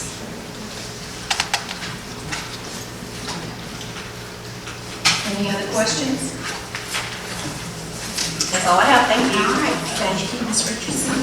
And if no objection, the monthly financial reports will stand approved as presented. Next, we have administration and student services. I'll start with construction update. I'll turn it over to Mr. Eisenhower. Madam Chair, members of the board, Dr. James, again, for the benefit of the public, I want to make everyone aware of the presentations that you're getting ready to see. will be on newly purchased property that, again, was approved by our Board of Trustees. You're going to see some schematics on the motel property first, for Motel 6 for Brooklyn Casey High School's basketball arena, followed by, I think, a presentation on the new elementary school that we're proposing to the board that we begin schematics, so we've started schematics on for elementary number 2. And you will also see some schematics on renovation at Saluda River. What I want to make you aware of is that we have purchased, again, by recent approval of the board, 3 parcels of property that's directly across from Northside Middle School that will give us a total of, I think, 16.73 acres for this new elementary school. I want to make it very clear, because everybody's going to start asking questions. There was absolutely nothing wrong with property that was previously purchased on NDAT. It's just that we started getting feedback from folks in the community, from the hospital, and places like this, and our board decided that they wanted us to just look at some other options. And we started thinking about the abilities that we would have by putting 2 schools that are side by side and basically being able to lower the walls, if you will, and allow those students and faculty to mix and basically be able to share faculty, for parents to be able to pick up at one location and then an hour later to be able to just basically go across and get in line for the next pickup, rather than having to dash across town and doing the different things that you have to do at various places. So again, I commend our board on having the foresight for being able to look into the future and basically saying that they felt like this was a good opportunity for our school district. So with that said, we're going to have Jumper Carter Cease and Thompson Turner come up and talk about first the schematics for Brooklyn Casey's new arena, and then we will talk about the elementary that we're proposing on Cougar Drive, and then also the idea of renovating and adding some additions at Saluda River. What the board needs to know is that the proposal from the administration, and we're not asking you to vote on anything tonight with regard to this, but it is a all or nothing deal, basically. If we decide that we're going to build on Cougar Drive, that right now would be a kindergarten through 5th grade for Pine View and Brooklyn Casey number 1. Saluda River, we would go in and do extensive renovations and additions and truly make that an arts academy with an addition of a cafeteria, a cafetorium, and a gymnatorium that would be very beneficial to that school. Now, we have not had any discussion with the stakeholders at either of these schools. At this point in time, we felt like we needed to get at least a nod from our board before we started getting that involved into the details. So we would certainly love to have feedback from the board tonight on whether or not you buy in on this process and this scheme. And if so, we would love to continue to develop this concept. So with that. Great. Thank you, Mr. Eisenhower, Madam Chair, members of the board, Dr. James. Thank you for the opportunity to be here tonight. It is an exciting time, and as Don mentioned, we've got a great deal of information to share with you guys. So the first, as Don mentioned, is the district recently gained access to this piece of property along Knott's Ave Drive, which is immediately adjacent to the Brooklyn Casey campus, and we think a wonderful addition to the campus. So what we'd like to do is propose a new gym arena that will actually be fronting Knott's Ave, much like the front of the new stadium, and it's sitting back from Knott's Ave at 25 feet, which the city of Casey requires. I have been over and talked with the city administrator and our assistant director and the head of zoning, and certainly they've given the thumbs up for this project. So we'll have an opportunity to create the new arena. We'll have support spaces, a couple locker rooms, and I'll show you a large-scale floor plan, as well as a new weight room, which is in close proximity to locker rooms underneath the existing stadium. And this will all be connected back to the existing campus via this plaza. So a very student-friendly sort of transition and circulation space outside from the existing gym across what used to be Indigo Avenue. You can see the cafeteria is located immediately adjacent to the existing gym as well. So easy access over to the new arena. We'll be providing new parking areas along the back side of the gym. And certainly I think that's much needed as well. And then we'll also have the opportunity to add one additional tennis court. So we'll have 5 lighted tennis courts where you can play all of your matches at one time as well. It's only 5 tennis courts? There's only 5. There's 4 there now, and we can add one more.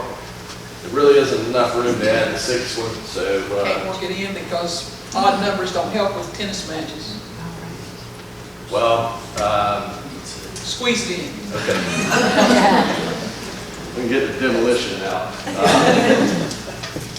We'll look into that.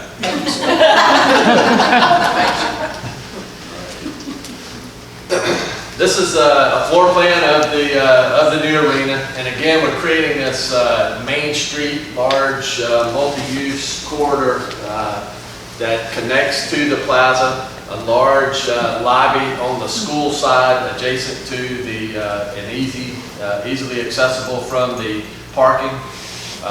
We know that BC has a steep tradition in athletics, and so we want to provide ample opportunities to display trophies that have been earned over the years. So we've got a great deal of trophy space and trophy kiosks within that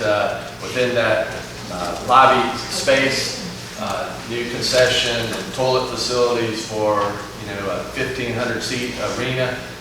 We're designing the arena kind of to be in the round, so to really give you that sort of home court advantage and a special place to play basketball and volleyball as well. And then space that could be used for a Hall of Fame type area or a classroom type space will be located off of that Main Street as well. A large weight room, 3,500 square foot state-of-the-art weight room type space. And then locker rooms for both the guys and the girls here. And then visiting locker rooms that are basically just concrete benches and walls with some restroom facilities on the opposite side, so the visiting team and the home team never has to cross paths, so we think that's important. And then we have a large storage space to support the facility. Maybe dim one of those lights back here to see. We think it's important to pick up some of the architectural character of the stadium wall. So you can see the series of stone archways and maybe introducing some translucent panels up above to let light into the gym. And then this is basically brick columns and wrought iron fencing. So it's the Knox Abbott Drive elevation would appear something in this manner. And then on the school side, being able to transition, create a more innovative type entranceway, but yet still using brick and stone, glass and steel. And this is the plaza leading into that main lobby, giving the opportunity to create your logo, your school logos, and that's kind of what we're thinking along those lines. Jenny's going to present some information about cost and schedule. All the fun stuff. Madam Chair, members of the board, Dr. James, thanks for having me again tonight. So if we were given the directive to move forward, we've been having a lot of internal conversation about the schedule and the budget, obviously. The goal right now, as we see it, is to have it open by the fall of 2018. So in order to do that, we're hoping that, similar to how we did elementary school number 1, I would bring to you an early sight and foundations GMP package, in April of 2017. And then once that was approved, we keep moving forward with construction documents, and I'll bring you a final GMP on the whole building in June of 2017 to be able to open in the fall of 2018. Right now, we've taken the floor plan and the details that Todd has given us, and we actually built a pretty full detailed estimate from what we know. As you see, it's pretty conceptual level where we are right now. But we think that we're about $10.5 million in budget. We hope that that'll be enough to contain all of the site issues and anything that may come up. But $10.5 million is what we're carrying right now from the detail from Todd's presented to us. So if you have any questions, I'll be happy to take them. Any questions? Thank you. Right. Moving on to elementary school number 2 on Cougar Drive, and Don mentioned earlier some of the real benefits of this site, being able to utilize the existing drive to Northside Middle School, and this school will be located immediately across Cougar Lane from Northside. And what we're proposing, and Mr. Sims is here, he's participated in some of these design committee meetings early on with elementary number 1. And so this will be a sister school now. We'll also be designed for 300 more students at this location. So we've got an additional classroom wing, but basically coming off of Cougar Lane, we'll create a long stacking space for parents to drop off. The main entrance would be right here in the center of the school, and then we'll have classroom wings feed off of sort of that Main Street corridor. What we're proposing is the staff and bus loop would be located kind of on the south end of the site. The new cafeteria and PE area would be located in this area as well, and service for the kitchen. So it's a very efficient sort of layout. We've got opportunities to have some partnerships with Lexington County Rec, and we created some playing fields right adjacent to that. We're creating a buffer which is required by both Lexington County and the City of West Columbia from at the rear of the site, which will sort of separate the school from the existing neighborhood and existing houses here. I will point out that the school district already owns this piece of property along Hummingbird. At some point in the future, we may want to explore the opportunities to create that secondary entrance into the site for safety and security and traffic congestion issues, and certainly that's an opportunity that we'll have as we move forward in the development of these plans. What's next? Todd, one of the problems we ran into a bit was the DOT and having to spend an additional, which is I thought the primary reason for looking for other land, because we encountered an additional $6 to $8 million project that had to be done. Is that correct or incorrect? Well, so at NDET, because of the additional student load on those basically undeveloped roadways, the district was going to have to bear the cost of those road improvements. But I want the public here to know that that was the main reason why we decided we had to look for an option, because we don't have the $6 to $8 million. Okay, Todd, the same question here. Are we going to have issues coming off of 378 going into Cougar Drive? So we've had initial review from SCDOT, and the existing design of the school driveway, Cougar Lane, is sized sufficiently for this new elementary school. So you will not have to improve Cougar Lane, especially at the intersection along 378 or any place down Cougar Lane.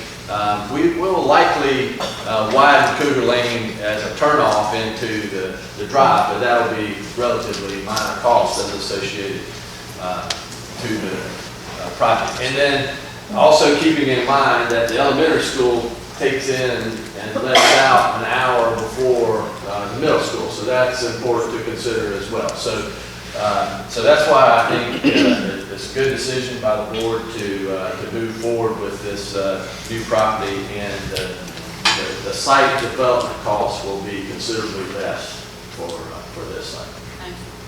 So I have a couple of questions. Number one, I'm excited about this too, and it's like Cindy said, not having to spend money on stuff that's not really going to help our schools. It's exciting how to spend that kind of money on roads and sewers and whatnot.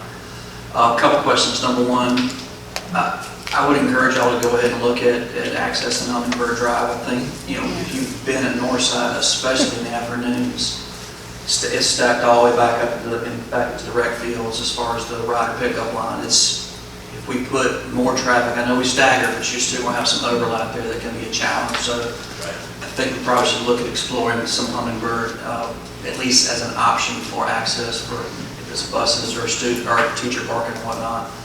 Second question, assuming everything goes well, what would be the anticipated start and finish time on this? So we're going to move aggressively on the schedule and have a bid package out in the spring so that this school would be ready for occupancy in August of 18. So we didn't really lose any time during this whole right, because we wouldn't use the same design as the other school. That's right. Yeah. May I make a point with Mr. Giles? Yes, actually, we have pursued coming out on Hummingbird, but we got a lot of flack from the community there.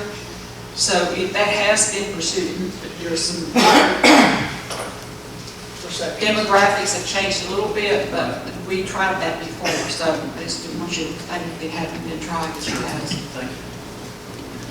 Mr. Bailey? Just to add to what Ms. Kessler's saying, when Northside was originally built, they had that property, but one of the conditions that we got the homeowners association or the homeowners group from that area to support the bond referendum that built Northside was that we did not access that school off of Hummingbird Drive. That was a promise the school board made back then that they would not do that.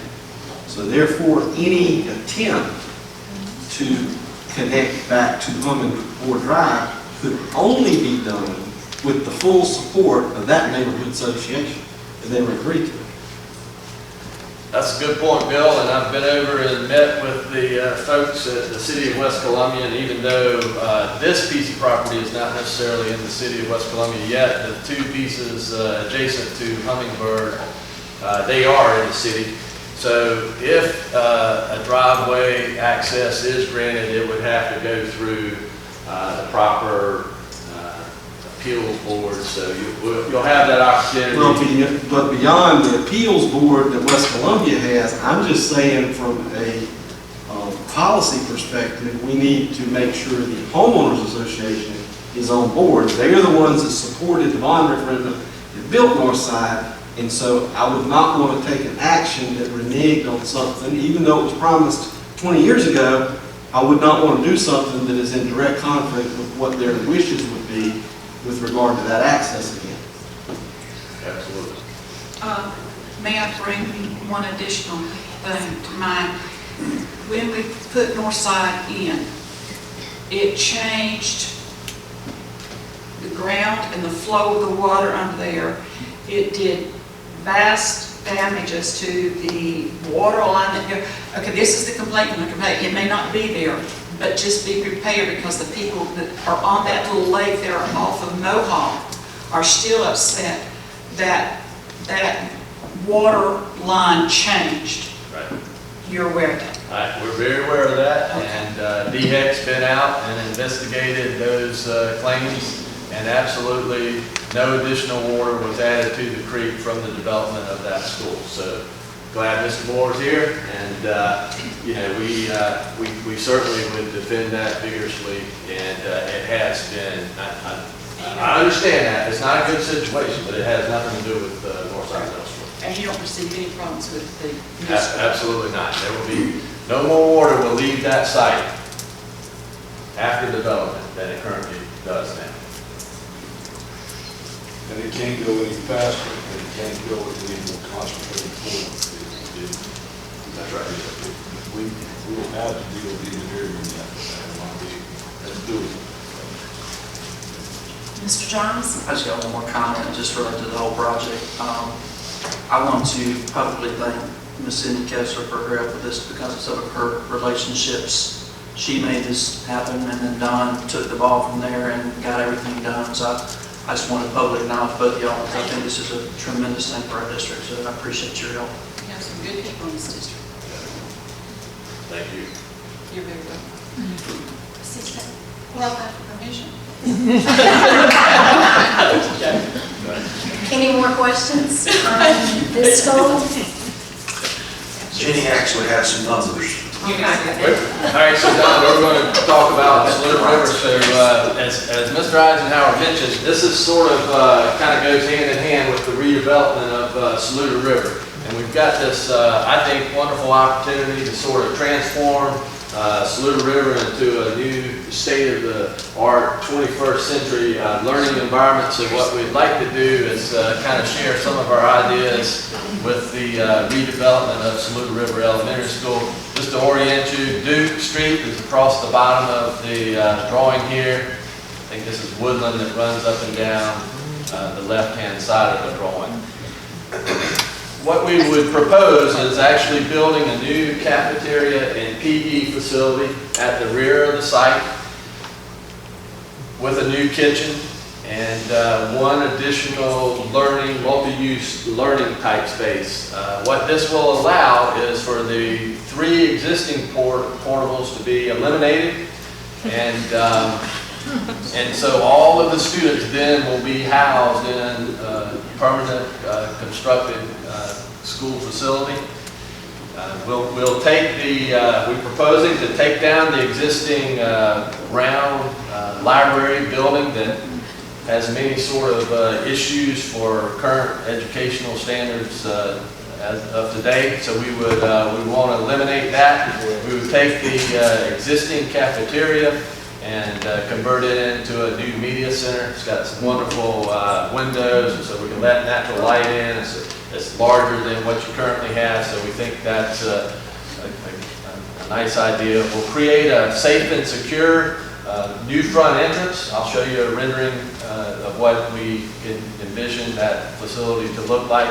We'll renovate the existing classroom spaces. So we'll have new mechanical systems and new windows and new finishes throughout. We'll be able to connect the entire facility via enclosed corridors and a small section of covered walk. And then the existing PE area would be converted to a theater type space and a dance type space, which is immediately adjacent to the art and course room. So all of these spaces will kind of serve as backup to the new cafeteria, PE, auditorium type space with the stage to kind of enhance the wonderful programs that they have going on right now at Saluda River.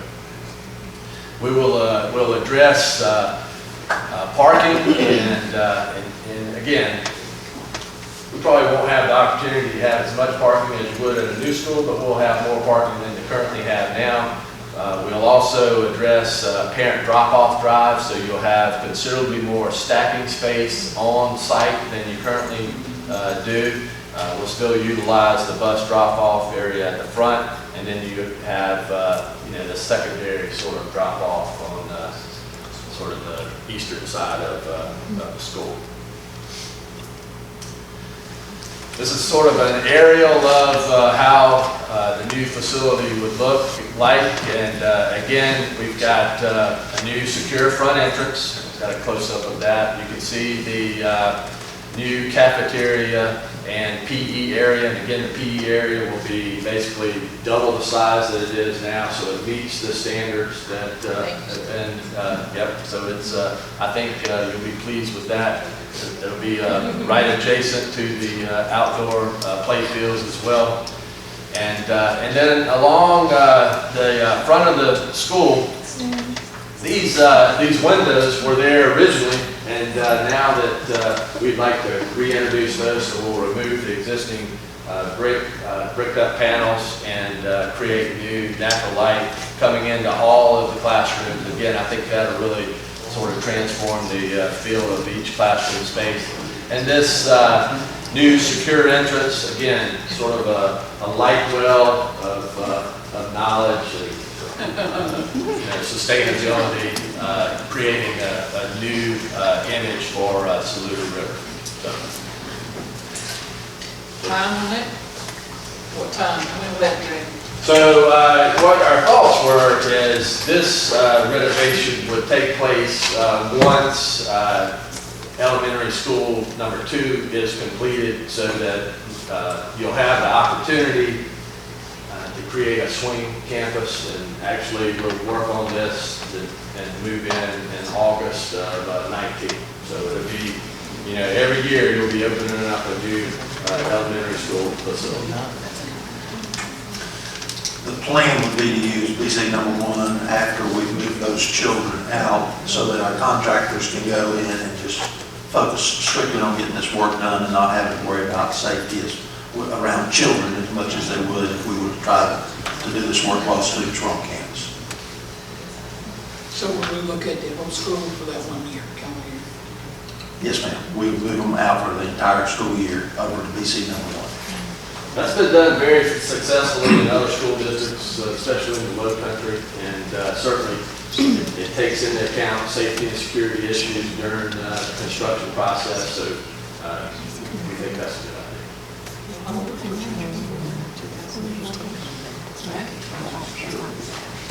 All right, so I'll elaborate a little bit on the schedules for both of these projects. I'll start with Saluda River, since that's where we are talking. Just kind of to reiterate what they were saying, the goal is to get in August of 2019, so we would like to begin construction immediately when the children go out of school, because you know it's going to take a little bit of time to clear the school out, move all the furniture, check everything, that kind of thing. So we've evaluated floor plans and you know, through narrative talking with Tide, we've established a budget of about $8.5 million for the Saluda River renovation.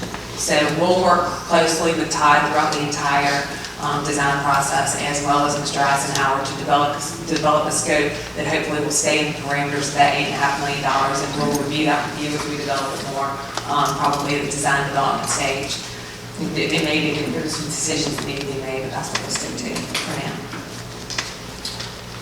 And then for the elementary school, the way that my team arrived at the budget was we took the final GMP of where we are for elementary school number 1, which you may remember is $29.5 million. And I will remind you that we came to that $29.5 by kind of evaluating a series of menu options with both the architect and Mr. Eisenhower and Mr. King. And so our assumptions are that we're going to design the elementary school number 2 using all of the alternates and the menu options that we chose for elementary school number 1. So we took that $29.5, and then we've also had to add some square footage. I think we've added, right now we're accounting for about an additional 4,000 square feet. And we've also added 5% escalation just to be safe. This is a really competitive market right now, and so we want to make sure that, you know, we're giving you an adequate budget.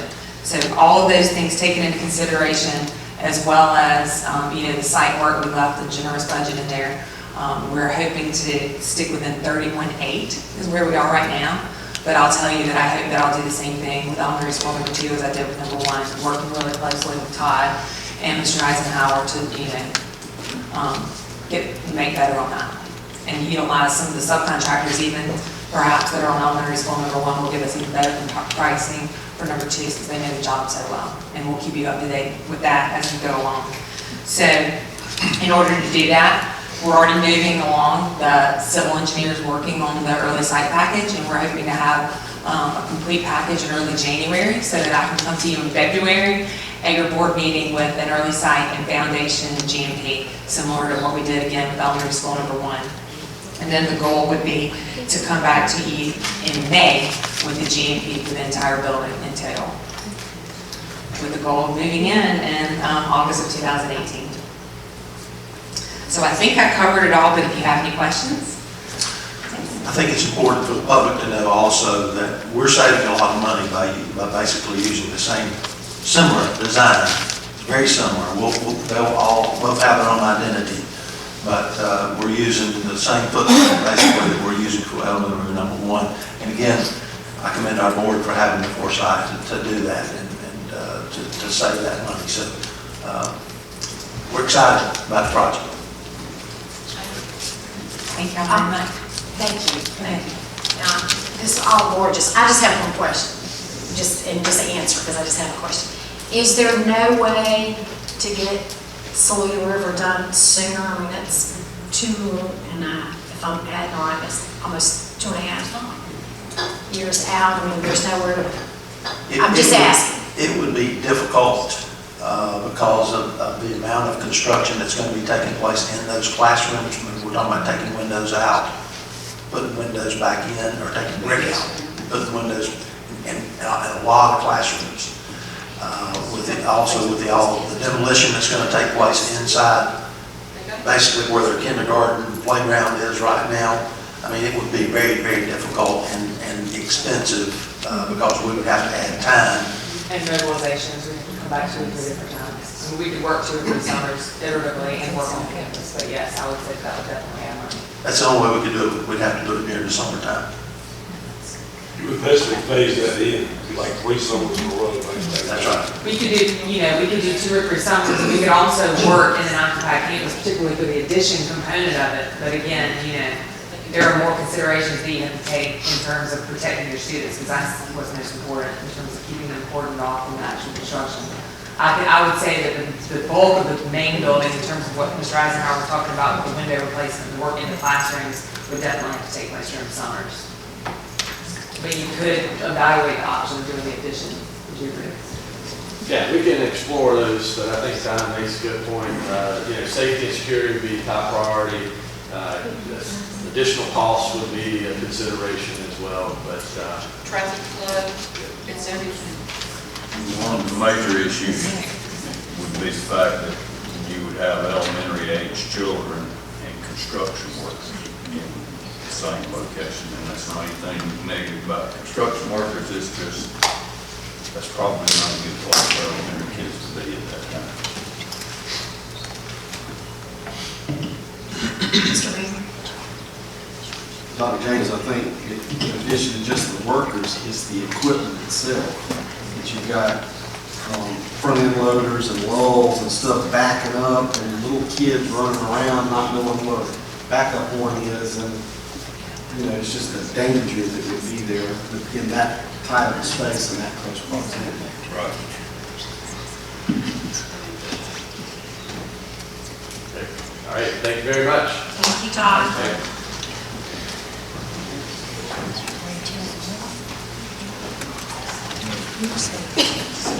Madam Chair, we at this time will have Boomerang and MB Khan to come up to the podium. We have hopefully a final schematic on Springdale.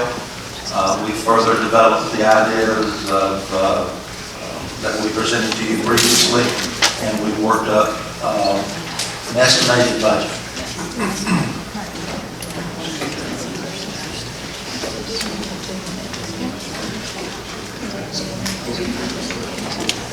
Madam Chair, Dr. James, with the board, thanks for having us back. I'm going to give you a quick update on the schematics for Springdale Elementary School. This is a revised site plan. We've made some changes. We've met several times. We've met with the principal. She's been wonderful. Everybody's very excited about this project. It's got a lot of energy.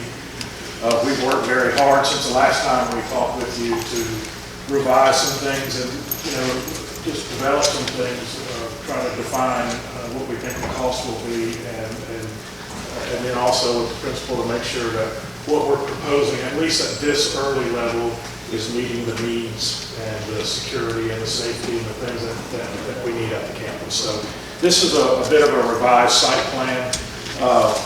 The building now will have a solid connector to the new addition, the new administration building. We have parking still off Churchdale. The new auto parking and drive drop-off loop here, and then a bus and kitchen service loop that is proposed off Parish Pond Drive as well. We've got about 120 parking spaces, I believe. At the moment in this scheme, we're still working that with the civil engineer about how everything's, how that's really going to pan out. The drives are currently designed such that they are double drives. That will help, obviously, with stacking, getting people off the roads. It also allows the option when you have events. We know this is the community center of this area. It also allows you, when you have extra parking, that you can use one of those lanes as parking and people still be able to get by. So that actually increases your parking quite a bit if you use that. So here's the new addition. The existing building is in brown, and the tan is the area of renovation, just to remind you of what we're doing here. Renovation area. This has not changed a lot since you saw it last. As a reminder, we're taking the existing administration spaces and the existing media center, which are each inadequate as they are, and we're renovating those spaces into classroom space. We are providing much needed toilet space, especially for the staff. If you've been in the school, that's very much lacking. We are also, with the existing kitchen and cafeteria building here in the pink, we are providing also some very much needed resource classroom space. Right now they have people that are just literally crammed into spaces that are very inadequate. So we're going to provide that as much needed space. We've got a video production and office, and then the rest of the media center that is developed there. The new addition, what is different from the last time you saw this is originally the first schematic. The administration building really was by itself. It was connected to the building with canopies. We have revised that so that this building has really slid to the east a little bit. It has a solid connection, enclosed connection to the buildings, which is also the new addition. People would come in this main entrance here into a secure vestibule, into the reception area. There's a conference room off that reception area, but it also gives them access if they are buzzed through to get to the rest of the school. There's also a set of doors here that can be locked off, but this provides a much more secure, solid connection to the rest of the campus. This is just a little bit closer up of the administration addition. Main entrance, conference room, corridor that goes to the back of the house that can be closed off. We have guidance here. We have testing, principal's office here, conference room between the principal and the assistant principal, and then a good sized workroom. That's basically circulation, but it's a big open room. Storage, records, and then the secretary and power school offices are up here with windows that can see out into the reception area. And then again, the connector that gives you access up into the rest of the school. Again, there's doors here that when there are after hours, folks can come in this way. The rest of the school can be locked off. But when you want it to, these can be locked, and then everyone has to come through reception to be able to access the school. And of course, the Doolittle Raiders, we've worked hard to really think about this. We've talked to there's a lot of people very energetic about this idea. It's really going to be a good project. And I won't go into this. We talked about this a lot last time, but I will go over here the overall elevations. I know this is hard to see. It does give you an idea, if nothing else, of how long this front of the school is. You know, it's a big building. It's a typical kind of long, low building of that era. This is a good shot of looking from Watling Road at the new administration building, and then behind the canopy is the new cafeteria building. This has been changed a bit after meeting with the principal, especially of having folks be able to come from the main parking and drives in. It still has a wonderful presence to Watling Road, but the doors are moved to the side so that it's a little more direct access. So we've changed some forms on it. We're still working with those kind of things. Again, we're still at schematics. We've reduced what we originally had as a lot of glass along this facade. We're putting that now as a true north-facing facade. There'll be no direct light.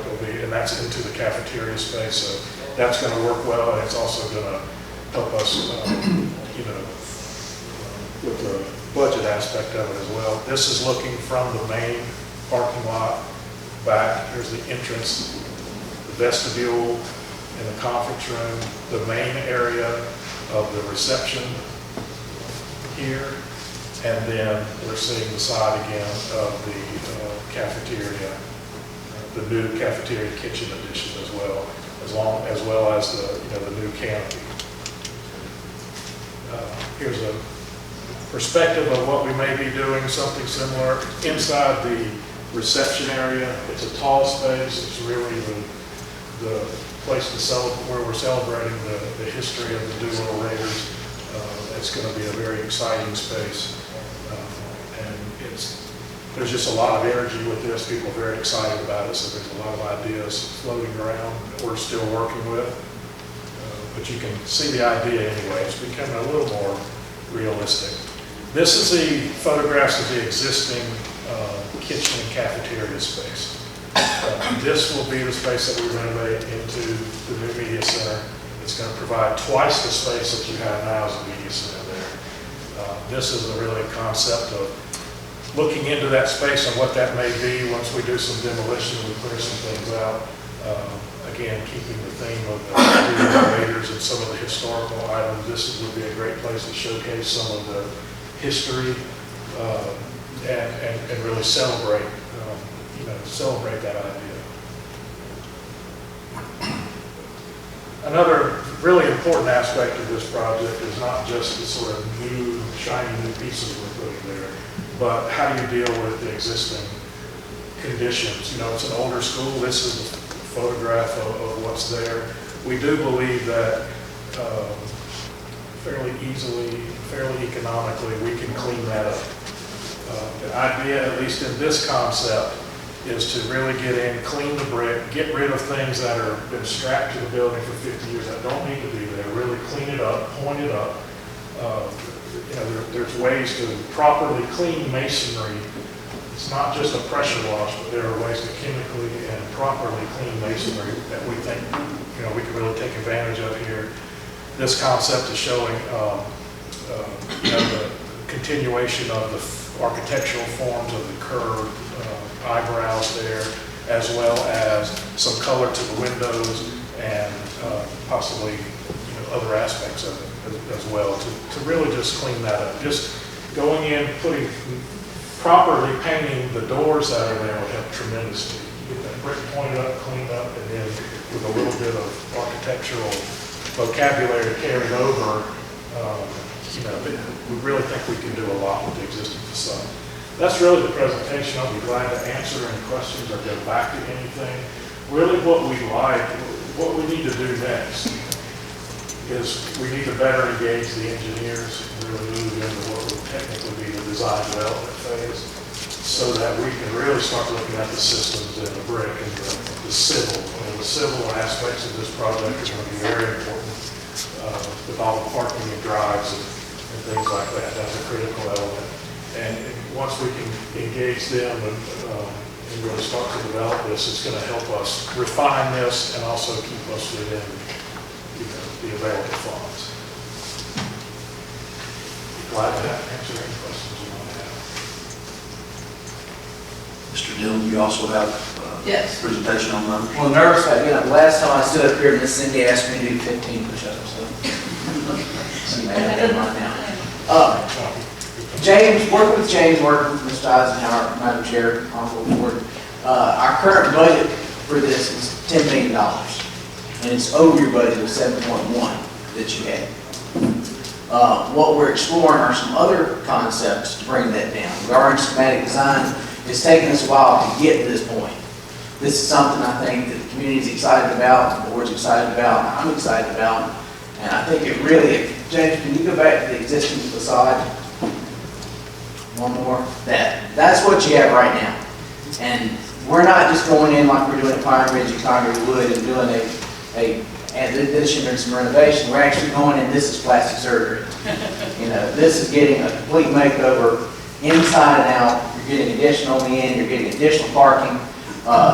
We're exploring, well actually we're probably, right now, we're going to put in a turning lane from one end of the property to the other to actually get in that. Now, what you've seen, I think, over the years is the amount of traffic that parks on the road. So these new parking lots, these new spaces, these new stacking lanes, we'll get all of that off of there and get it into the school property where it needs to be. Working with Don earlier today, we have been talking about actually farming the dirt from the former airport site. There's a field over there that's pretty high above the ground. Right now we're looking at potentially needing 20,000 yards down the end. I don't know if you've been past this property, but it starts up here and Parish Pond's down here. It's quite a fall. Having that access to that dirt for free, except for moving it, is going to help the budget. Right now, 10 million is where we are as far as our max. We are in SD. We're looking at refining that as we go further into this, talking through some different concepts with James, working out some things with Mr. Eisenhower, and refining this and getting it down. But that's where we are right now. And honestly, any other questions I can answer, try to answer, please ask. And basically, the field that he's talking about is what we were talking about previously, was the possibility of, again, you got two schools that are side by side with Fulmer and Airport. We'd like to kind of be able to lower those walls, if you will, by taking that field down so that they can be seen between each other. Students can walk back and forth between the two. And basically, of course, we would get with Mr. Coleman, the athletic department and everything before we get to that point. But that is something that we've talked about previously that we would like to look at doing. So we would be lowering that field probably 9 or 10 feet, which would be about where we would want to take it. Which from where it is right now, you can go to Google Earth and look at it, or right by the park. It's pretty high up there. Would you go back to the new facade on the, well, let's start there for a second. Let me show you this. This is something, one more back. The media center, I don't know if you can see the direction you're going, but you're looking from the kitchen, existing kitchen, toward the stage area. And I'm pointing that way, but toward the stage area back. What we're doing is we're actually going in, taking the concrete out from the stage and lowering that down and making that usable space behind there accessible from the hallway on the other side. So you're picking up storage space, resource room space. I think this is going to be AV area or something for this side, or just the other side for the production room. Yeah, we can go back to the plan. But from what you have now to go into this out there on Watland Road, it's going to take money. But my job and our job is to make sure that we can get it down and get it closer to where your number is, your budget is. I just want to say it's awesome. I love it. This is a great design. I really appreciate bringing in the Doodle Raiders thing. I know talking to some community folks, they're excited about it too. From a budget standpoint, I know we've had issues with that number in the past, and that probably is a low number. I'm hoping, I know Don's done a great job of us doing stuff, you know, internally and that kind of stuff that we've actually been able to save some money. So I'm hoping that we can actually come up with that money and do exactly what you got here. So I love the design, it's great. Well, working with Don and James, we've already taken it and from an 11-7 number down to 10, just in a couple weeks. Well, as we go into DD and we get a little bit more information and we actually get out there and can take and get some proposed lines on those contours and figure out exactly how we're going to work that. We may not need 20,000 yards, we may need 15. Please say it, because it would make that Fulmer's campus looks so much better doing something with that. I think what they're doing. Well, I think Don's also going to use some of that same dirt for over at Fulmer for behind that addition back there. So, can I answer any questions, or can I try to answer any questions? No, I mean, do we have any more questions? It's really pretty, and we need to make sure we get them what they need. I know with Wilton Road right now, they're not accessible through there, that a lot of the traffic is right there on Platte Springs Road and comes right down Watton Road. And it would be quite a landmark to have something there, because everybody comes off number 1 out through there. All right, thank you, guys. Thank you. Thank you. I'm sorry, Ms. Brown? I'd just like to ask administration to just think and look at 1 or 2 other solutions for the Saluda River project. Because that is a magnet school for us, and if you're going to open like a brand new school over here, and I just don't want to detract from the students who would choose or are already choosing to go there when they see a brand new school built over here, and then all of a sudden enrollment jumps back to their home schools or whatever when they might would have chosen. I do know that I think we have elementary number 1, Cindy told me, is scheduled to open fall of 2017. I know it's a busing nightmare, but when elementary 1 opens, we're going to have Davis, Wright, and Taylor as schools sitting there open and empty. Well, actually, we're supposed to be moving the students from Pear over to those schools. We're looking at Davis. It's what the original plan was, but we're going to be tight on space. So we're going to be talking about the possibility of putting adult ed at Taylor. So those are all things that we'll be talking to you about. Right, but what I'm saying is you do have at least some maneuvering in there that potentially, I'd just like for y'all to think about it, not tonight, but potentially let's look at maybe if we could move the Saluda River kids out right when the new elementary school opens, and then try to get the Saluda River opening at the exact same time as the new school. I think that's just fair for both sides of that community. So I'm just saying, please look at it while we're moving people around. I know it's going to be a nightmare, and I know we're going to have to ask a lot of patience of our families. We're going to have to move kids around and our teachers, but if there's any way to open both of those at the same time, I just think that's a good message that we send, and we don't want to risk killing our arts magnets by opening later. We'll do what we can. Thank you, Ms. Brown. I agree. I'm sure y'all are going to be very creative. Yes. All right. Thank you. Mr. Iyer, anything else? Well, I just wanted to point out that we also gave you a construction update in written form. If there are no questions, then I will conclude my remarks, but I'll be happy to answer any questions that anyone Do we might have have. any questions from Ms. Eisenhower? Ms. Kessler? The work that's going on at airport seems to be, is it slow? Do we have an issue there? You talking about the field house itself? Yes, sir.